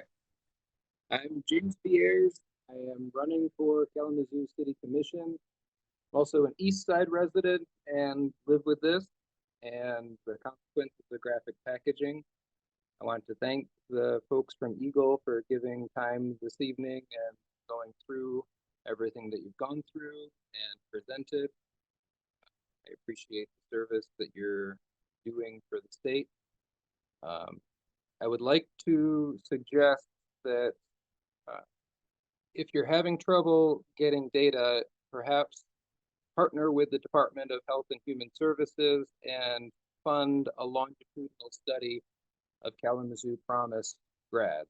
My wife and son and I moved here for the Kalamazoo Promise, and this consequence was not part of the promise. Is there, by receiving the Kalamazoo Promise, are kids losing years of their life? It's a real question. And these penalties that we're talking about, instead of funds or simple money, why isn't graphic packaging being forced to install increased monitors? That instead of just a computer model, we actually had real monitoring across the city that captured the real airtime, real-time air quality of the city, and we could be using real data to pursue these issues. I understand that there is a lot of regulatory framework that you have to work within, but pressure has to come from somewhere, and I think you are hearing there is a lot of public pressure and a lot of public anger about these issues. So can Eagle turn around and be more of an advocate to change the state regulatory framework, either in public or behind closed doors? Thank you. Thank you so much for your comment. I'm going to call 3 more names, and if you would like to raise your hand to make a comment, that would be great. Fred Lawrence, Cynthia Skipper, and Mary Andrew. If you guys are on and you'd like to make a comment, go ahead and raise your hand. All right, Fred, I'm going to go to you first. So just remember to say your name for the record, and then you should be able to go ahead with your comment when you're ready. Hi, can you hear me? Yes, I can. You sound great. All right. My name is Fred Lawrence. I'm a neighbor of Tyler Dancer, and I understand Tyler's commitment to the community. At the time of my birth, I wound up becoming the Marching poster child for the city of Kalamazoo due to numerous birth defects, in which I've always considered 2 options in the city which were the paper mill, which blanketed the city with toxic chemicals in the water. The other part was the air. My mother, for many years after that, felt guilty. She thought that she did everything she could as a parent to make sure that her son or daughter was going to be taken care of. Unfortunately, when I was born, they considered it Hirschsprung's disease.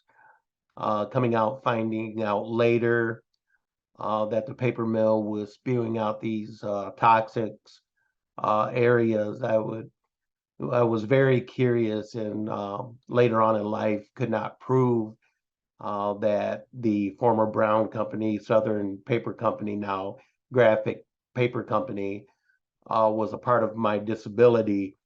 I am sure by now the combination of my dad being a Southerner from Mississippi, eating the fish from the Kalamazoo River, which was tainted, along with the air quality that we were dealing with in the Kalamazoo, was a combination of my birth defects. I am here 53 years later to tell you that I've gone through a lot, but I'm okay with who I am. My biggest concern was always blowing the stack out and the changing in the regulation. A lot of times what happens is, as the smog is heavy and the wind turns east towards the neighborhood of Crum, Burdick, Hopkins, our area. When the wind blows west and the smog is heavy, it will irreparably, it winds up going on the east side. The east side gets the smell, and the chemicals are down towards the ground more. Furthermore, I understand Tyler's concern because a lot of the individuals have either had asthma problems. The back row of Edward Street has had cancer issues. People that were healthy had normal cardiac situations, wound up with cardiac and CPAP issues where they're using breathers. I'm never big on shutting businesses down. Like I talked to the graphic individual before. Be a good Mr. Lawrence, I don't mean to interrupt, but I wanted to let you know you've got about 30 more seconds left on your comment. Thank you. We're just looking for graphic to be a good player in the community. That's what I've been pushing towards, and I hope graphic is listening. Just be a good neighbor in the community. You've been here over 100 years. We're just looking at you to do us right now. Thank you. Yeah, thank you so much for your comment, and thank you for sharing your story. Mary Andrew, you're going to be the next person to give a comment, so you should be able to unmute yourself and go ahead whenever you're ready. Thank you. I will keep this brief because it is bedtime for many kiddos, including mine. I'm calling tonight representing Kalamazoo Parents for Clean Air. It's a group that is formed, unfortunately, because of the air pollution that is emitted by graphic packaging and that is being breathed by our children as they walk to school and play at KPS. And we just request much better transparency from Eagle when it comes to graphic packaging. This changing of the technical fact sheet has really sent us all kind of frantically trying to get up to speed here in time for this evening's meeting. And I echo David Benak. We would really like some more time to review this. And I hope that more time will be given to this issue so that everyone can be aware of what the facts really are here in regards to emissions. And we're very concerned about this smokestack that had too big of a diameter. And I'm not really sure why we would go ahead and allow that, since graphic packaging was in violation of their permit when that was built. We'd also like to know the exact number of EnviroSuite odor reports. I have been very faithfully making those reports, as I know many others have. And recently, in particular, whenever I smell graphic packaging, I pointed out to other parents they are then clued in to, what odor they should be smelling for. And every time new people go, oh, that's that smell. I smell that all the time. So I am concerned about this comment tonight that there have been less odor reports. And I would really like to get some numbers. So if you could please share that with the public, we'd really like to know how often those reports are being made. And we, as David said, we need air monitor data. The public needs to know what we're breathing. Graphic packaging is very close to the North Side neighborhood. It's very close to KPS schools. We're very concerned about the students at Lincoln Elementary. There's no air conditioning in that school. Often the air is not safe for the kids to play outside. We need more data, and we need Eagle to help us with this. And furthermore, we need the federal division of the EPA to get involved here, so this fine can be an actual fine that will get GPI to be a better neighbor. This fine should be well over $1.1 million based on fines that have been given to other paper mills in the country. And the fine should be at least multiplied by 11 to cover the repeated Clean Air Act violations that GPI has had. Thank you. Thank you, Mary, for your comment. I'm going to call 3 other names. So if you are on and you would like to make a comment, please go ahead and raise your hand. Jace Bilenga, Jennifer Johnson, and Jay Johnson.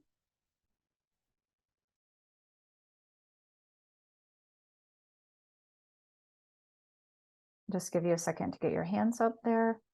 Okay. Jace, if you would like to go ahead and make your comment, you should be able to do that whenever you're ready. Okay, thank you. Hear me all right? Hi, Yep, you great. sound great. Okay, yeah, my name is Jace Bilinga. I'm a regional organizer with Michigan League of Conservation Voters, based out of Kalamazoo. And yeah, I'm grateful for the opportunity to testify and speak with you all today. I'm very concerned about this issue and am working to engage my members. We have many members in the area and across the state. And, the time has come to really figure out how to make some changes because, the more I talk to people in the community about this issue, the more it's just totally obvious that people are very sick and fed up about it. And I know Eagle has, the law they need to operate in. And if we need to change the law or we need to change our leaders to make this problem better, then let's do that. I really encourage you all to give some personal reflection on the injustice that is happening and has been happening for years in Kalamazoo. Put yourself in the shoes of these people breathing this pollution every day, being told to stay inside if it's making them sick. I mean, that's just an absolutely absurd thing to be told. And I was at the health department's hearing a while back, not too long ago. And just the amount of anger and frustration in that room was amazing. And I just really hope that we could all try to have some heart when it comes to this issue. So please put yourself in the people's shoes who are living and dealing with this every day and do everything you can within the law to help. And I really resonate with needing more time to give more public comment and to really understand this issue better, the confusion around this chart changing and not being sure if the numbers are changing or what is a big issue. I mean, the community, what is the community supposed to think that, the trust is just not there for state agencies and state leaders and local leaders right now. And that needs to be earned back. And so, giving more time for public comment is one small step in that direction. So I encourage you to do that. And I also really encourage you to take a closer look at these fines. A corporation that makes that much money, they are not going to listen to anything but severe financial penalties. And right now they're making so much money and they're putting it in their shareholders' pockets and their own pockets off of hurting people in our community right now. So they need to be held accountable, and I appreciate you doing everything you can to hold them accountable, you know, and please do everything you can to get the community more involved with this. It just doesn't seem like the community is being respected in how they're being talked to about this issue, and I really think that a lot of improvement can be made there. I'm going to be working, like I said, really hard to. Jace, you've got about 30 first. seconds left here, just to let you know. Thank you, Jennifer. So, yeah, I appreciate everyone's attention and hard work on this, and look forward to continuing the conversation moving forward. Thank you for your time this evening. Thank you so much for your comment. The next person is going to be Jennifer Johnson. Jennifer, if you'd like to go ahead and unmute your line and make your comment whenever you're ready. Great, thanks. Can you hear me all right? Yeah, you sound great. Cool, thank you. My name is Jennifer Johnson. I'm a faculty member in the Department of Community Sustainability at Michigan State University. As Eagle is well aware, GPI has a long history of violations of its own rules, and I don't think it's appropriate to reward it for those violations. As we've heard today, the neighborhood GPI borders has a long and ongoing history of serious health problems. And what we're talking about here in some cases is about tons per year of chemical emissions, tons, including known and suspected carcinogens. And these are all being emitted over an historically Black neighborhood. This is exactly why we have the category of environmental justice communities, which should more accurately be labeled environmental injustice communities. Eagle and the EPA, perhaps because of the limits of science at this point, tend to use a chemocentric approach to disease. The approach is one chemical and one disease. And then that understanding of that relationship is used to determine whether an existing emission or a predicted one is safe or not. One chemical, one disease. But this does not reflect the reality of living and dying next to places like GPI. People are exposed to multiple mixtures of chemicals in different combinations at different times and in different life stages. And some of these are super critical, including for infants, children, and pregnant mothers, where much lower levels of concentrations and mixtures of chemicals can cause serious lifelong harm. I'm also seriously concerned about the changes in data we see in the technical fact sheets, specifically the one released prior to September 21st and the other released on the 21st. It's as if GPI or Eagle realized how upset people are about increases in potential emissions. And so without having more clarity into the process, which we did not receive today, it appears that the pre-project data was changed to minimize the presentation of predicted harms. I've already mentioned numbers and that the data doesn't reflect the reality of living and dying next to GPI, but I'll return to a couple particular numbers. The National Ambient Air Quality Standards were used, we see in the technical fact sheet, to model a series of emissions. The modeling shows that the predicted impact would be 80 to 92% of the existing air quality standards for PM 2.5 and nitrogen dioxide, respectively. I see from the asterisk that there's some consideration of background standards there, but it seems to me that if the predicted existing impact and emissions of these are already almost to the max of what is meant to be allowable, protect our health, is just far too much. Lastly, in looking to the permit to install itself, in the section on general conditions on page 4, bullet 6, it reads, operation of this equipment shall not result in the emission of an air contaminant which causes injurious effects to human health or safety, animal life, plant life of significant economic value, or property, or which causes unreasonable interference with the comfortable enjoyment of life and property. People in this neighborhood are being told not to go outside. Children are not safe in schools. This is not a reasonable interference with people's comfortable enjoyment of life and property. This is completely unreasonable. No one should have the quality and the duration of their lives shortened by companies like GPI. And the community needs your help. Thank you. Thank you, Jennifer, for your comment. Jay Johnson, if you would like to make a comment, you should be able to unmute yourself and speak whenever you're ready. Yes, thank you. Can you hear me? Yeah, you sound good.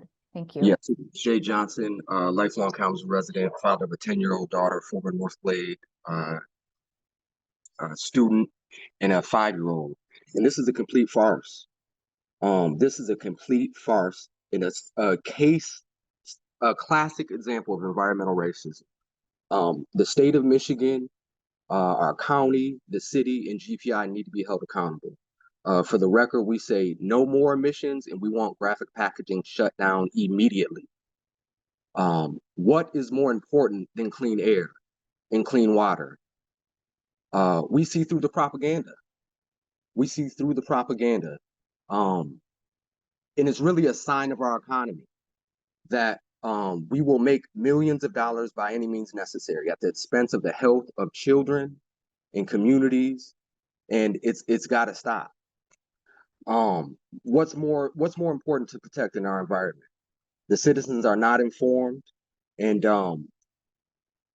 we need to do something immediately. And it's really the nerve of GPI to go through all of this issues and to still come back to our citizens and say that they want to raise emissions. It's unacceptable and they have to go. That shows that they do not value our community or our children, and they need to go immediately. I'd like to read a couple bullet points from a paper published by the Harvard Center for the Developing Child that is called Place Matters. The environment we create shapes the foundations of a healthy development. The physical environments where children live affect their development and health. The qualities of the conditions in which people live are not evenly and randomly distributed. They are shaped by and deeply rooted in public policies and social history. Understanding the powerful effects that natural and built environments have on the early foundation of health and development calls for increased attention to important influences that fall well beyond the traditional boundaries of the early childhood field. The science tells us that there's things called a neighborhood indicator that can tell us the opportunities that children will have, and that there's a direct relation to the health of that environment, and that toxic exposures such as hazardous waste dump sites, industrial pollutants in the air, water, and soil, or airborne microparticles have extremely harmful effects on the development of children, which I have 2 that I'm raising in Kalamazoo. It's gotta stop.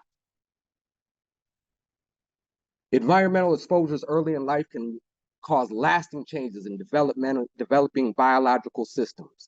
Ensuring the environments that surround pregnant people are safe, supportive, and free from toxicants is a critical investment in the future health and well-being of all children. Racism influences multiple dimensions of the natural and built environments that affect the foundations of child development and lifelong well-being. In the built environment, structural racism affects the type and quality of residential housing and leads to diminished access to nutritious food, high-quality health services, and childcare. I won't go on much, but you can find more from the Harvard Center for the Developing Child's publication entitled Place Matters, the environment we create shapes the foundations of healthy development. This has got to stop Kalamazoo. This has got to stop the state of Michigan. If anything, GPI in the city of Kalamazoo and the county and the state owe a debt to the citizens of Kalamazoo for the harm they've caused and for the trauma that they forced us to endure, and furthermore for our children. What a stain on our community. What a farce, what a joke. How much do we value health and wellness in this city? You've got about 30 more seconds. Just wanted to let you know. Well, like one of the other caller said, I've been living in this community my whole life, so 3 minutes or 30 seconds is not enough to talk about this injustice. We demand action now. No more emissions, shut GPI down, and pay the debt that you owe.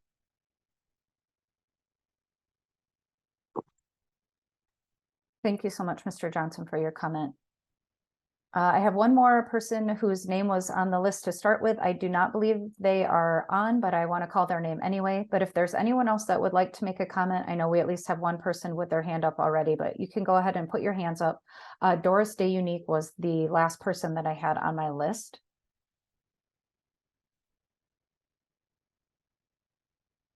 All right, so I'm going to go to Matt Smith. You've been patiently waiting. Matt, as soon as you are ready to make your comment, go ahead and introduce yourself, and you can go ahead when you're ready.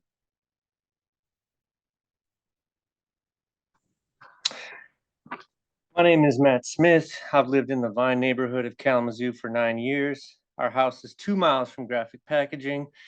We recently got a new uninvited neighbor to our neighborhood called Graphic Packaging. As recently is the first time we've smelled the signature wet cardboard / MDF chemical smell from that facility, from what we believe to be from that facility. It's only happened a few times so far, probably when the wind runs southwesterly, which it typically doesn't do. Our 9-year-old son Emmanuel's attended Lincoln School on 3 different days. On 2 of those days, he reported headaches and nasal problems. Between 2020 and 2023, 3 years, Graphic Packaging has violated the Clean Air Act 11 straight quarters in a row, according to the EPA's website, which is publicly available. Jason mentioned earlier the word cooperation. Cooperation, there is no cooperation. There's no evidence of cooperation when you have 11 straight quarters of violations. And of course, that was allowed to happen because they operate next to a low-income Black neighborhood. We all know that. Based on the record of violations, any reasonable person, including any reasonable person that works for Eagle, Jennifer, Chris, Kenesha, any reasonable person would conclude GPI is not interested in following the rules now or in the future.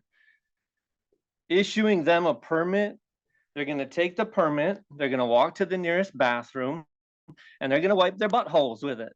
And then they're going to throw it in their giant oversized stacks. Therefore, I'm asking Eagle to use your powers to deny permits, use your consent order powers, of course, and other powers given you by the Michigan Administrative Code to temporarily force GPA to halt all chemical emissions until several air monitors are installed in the community that can measure all of the chemicals that are potentially harmful to human health. And then they can continue to operate after that.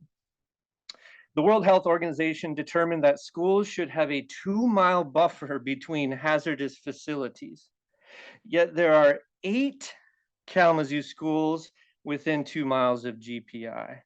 How could Eagle possibly let a facility operation violate in violation of the WHO? The consent order should have them move or prove that they can at least the children at Lincoln are not being sick by the chemicals at the very least. Chris has kids. And lastly, I had a really thought out comment about particulate matter 2.5 and 2.10 because I've analyzed all the materials, including the 2 charts that were changed, and no one was told about it. So I won't go over that because table 1 and table 2 changed. Table 1 had PM10, PM2.5 increase. They had 6 chemicals increasing on the first table, and now the second table has 3 chemicals which are increasing. I mean, Ambrosia's explanation of these tables was incomprehensible. The way that the professionals have been speaking and acting is white supremacy culture. It's this mumbo jumbo. It's not that you're talking down to us, which you are. It's not that it's too technical or mathematical, because it's not. We've done our homework. It's that you literally aren't communicating properly. You're like just babbling, and that's why it's so frustrating. You started the meeting by saying no additional emissions. Both table 1 and table 2 have additional emissions. It depends on what chemical you look at. So the whole meeting was really offensive. I can only imagine how offensive it is to people whose lives and deaths it actually applies to. Our next open hours will be Friday. So I'm really pleading, as others have, I'm really begging with you, Eagle staff, because this is who we're communicating with now. You have all the regulatory power. And it's not just pleading with you as a public servant, which you are. It's as a human being who has a conscience, who has to go to sleep, as Tyler said earlier, and has a duty to your fellow human beings. So we are really hoping on you to take in all these comments and just to say enough is enough. They have to be shut down. And unfortunately, if that doesn't happen, the people are going to have to get creative, and we're going to have to figure out how to shut them down in different creative ways. Thank you. Thank you, Matt, for your comment. At this time, if there's anyone else who would like to make a comment, you can raise your hand. Just as a reminder, you can use the raise hand icon at the bottom of the screen, or folks who are calling in can press #2, apologies, on your phone to raise your hand for us. I'll give everybody just a minute to decide if they'd like to make a comment.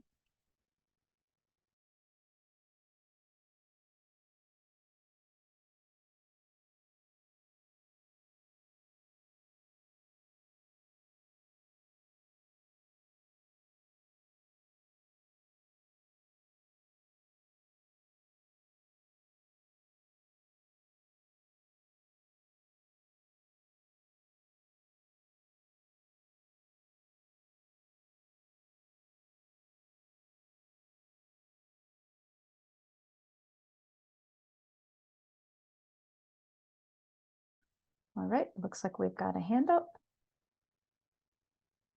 Just give me 1 second here. Jace, it looks like your hand is up again. Did you want to make another comment? Yeah, I could just add on if nobody else wanted to comment. Okay, sure. I'll give you 3 more minutes on that, okay? Okay, sure. This will just take a sec. Yeah, again, Jace Beilinga with the Michigan League of Conservation Voters. I just wanted to also add that the climate change impacts that we're experiencing currently and that we're going to potentially be experiencing in the near future are really exacerbating the impacts of the air pollution from graphic packaging on the health and safety of people in this community. And that really needs to be looked hard at. You know, just this summer, I'm sure you all felt it yourself, the impacts of the wildfire smoke from, you know, the worst forest fire season in Canadian history. And imagine that, dealing with that on top of all the other pollutants that we've been discussing. So, you know, that's only potentially going to increase. And, you know, it's one thing to smell the smoke too, but if we're, you know, experiencing fires ourselves, that's even another thing. But, you know, we're experiencing flooding today, and that's something we might see more. I'm not sure if that will impact graphic packaging, so excuse me, but please look hard at the climate impacts, and also understand that a lot of the climate impacts might be underestimates. So really look deep into that. Thank you. Thank you for that. All right, just looking to see if I've got anybody else with their hand up at the moment.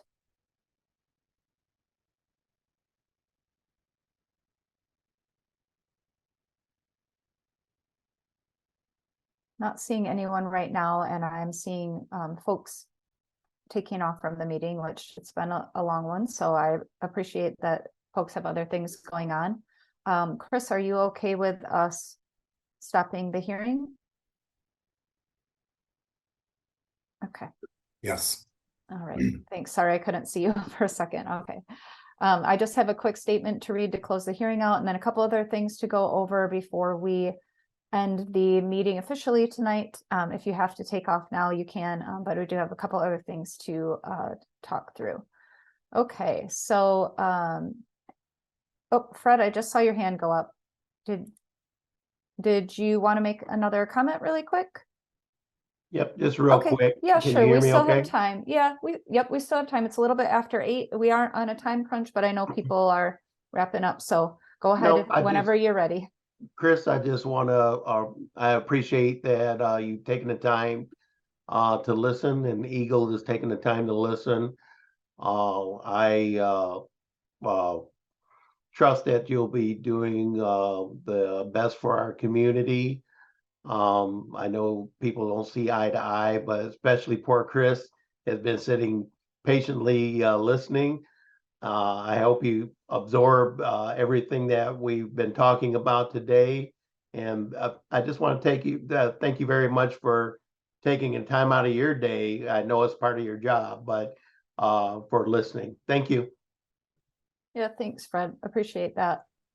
We do have one other person who wanted to make a comment. Meg Brooks, if you'd like to make a comment, you can go ahead and just say your name for the record and then go ahead with your comment whenever you're ready. Yeah, my name is Meg Brooks. I work at the People's Food Co-op. I'm a student. I'm 25 almost. I've been working I've been working at the co-op for 4 years. It smells. I don't appreciate working next to this corporation every single day because they don't care about our health. And I'm going to school right now for sustainable horticulture because this is something I'm very passionate about. Climate change is real. It is here. We're experiencing major flooding today, just right here in Kalamazoo, and I'm sick of it. So I'm just making sure that I'm doing my part to speak up for the younger generation because we are going to vote people into power that do give a shit. So just be prepared for that. I'm done. Thank you. No, thank you, Meg. Appreciate your comment. All right. Well, I think we're going to go ahead and close the hearing now. So thank you again, everybody, for your comments. I just have to read a quick little closing statement, and then we'll get into a couple other quick things, and then we'll let you guys go for the evening. So thank you very much for taking the time to participate in the meeting tonight. We really do appreciate your interest in protecting Michigan's air quality. As a reminder, the public comment period will close at midnight on October 16th, 2023. All interested parties, anyone who provided comments during the comment period, and anyone who attended this public hearing will be directly notified of any final decisions. The hearing is now closed, so thank you again. Just really quickly, we already talked about that. If you would like to submit a comment and you didn't do it tonight, or you would like to submit another comment, there's a lot of different ways that you can do that. You can send us something in the mail. You can send us an email at our email box, which is eagle-aqd-pti-public-comments@michigan.gov. Or I know there's some folks who are on with us tonight who have used our voicemail. That voicemail number is 517-284-0900. And all of the comments count the same. So whether you attended and provided your comment tonight, or you provide your comment in another way, we do consider all of those comments. You can find additional information at michigan.gov/Eagle Air Public Notice. That's a great place to find out some of the information we were talking about tonight, and that's also on this screen as well. So you can find the air permit and enforcement summary. That's a very high level summary. That's not that sort of digging deeper air permit technical fact sheet that we have been talking about tonight, and that Amber was sharing the table about. You can also find the proposed permit terms and conditions. You can find an enforcement summary report and draft consent order that go a little bit more into the details about the enforcement action and lay out what that draft consent order will actually look like. When we have the link to the meeting recordings, we will share those as well. So you can find, again, this information at michigan.gov/Eagle Air Public Notice, or we do also post links to everything on michigan.gov/Eagle Graphic Packaging. So with that being said, you can also contact us with complaints. We heard a lot about odor complaints. You can, if you're having odor issues, please let us know. You can use the online complaint form. You can contact Mike Cox directly if you'd like to. His phone number is 616-240-3607, or send him an email at coxm9@michigan.gov. You can also call our Peas line. If it's easier for you to call, please just do that. That number is 1-800-292-4706. Again, we'll take those complaints anytime that you have them. I recognize a lot of names that were in the meeting tonight from folks who have contacted us with complaints. It's really appreciated when you do that and you give us information about when the odors happened for you and what they smelled like. That's really helpful for our inspectors and our other air quality staff. Here's just a summary of the folks that you heard from tonight, ways to contact them. I know we had some folks on line that had called in, so just going to give out Amber's number in case folks are jotting it down. If she can't answer your questions, she's more than willing to pass the question on to other staff who can help, so please feel free to reach out. Her email address is browna39@michigan, all spelled out, .gov as in government. You can contact her via phone as well at 517-730-1158. So again, thank you so much for participating in the meeting tonight. We greatly appreciate the time that you've spent, the comments that you've provided, and the consideration that you've given for these two actions tonight. So Caitlin, I know you have to stop the meeting for us, but please, everybody, have a good rest of your evening. And thank you so much again for joining with us this evening.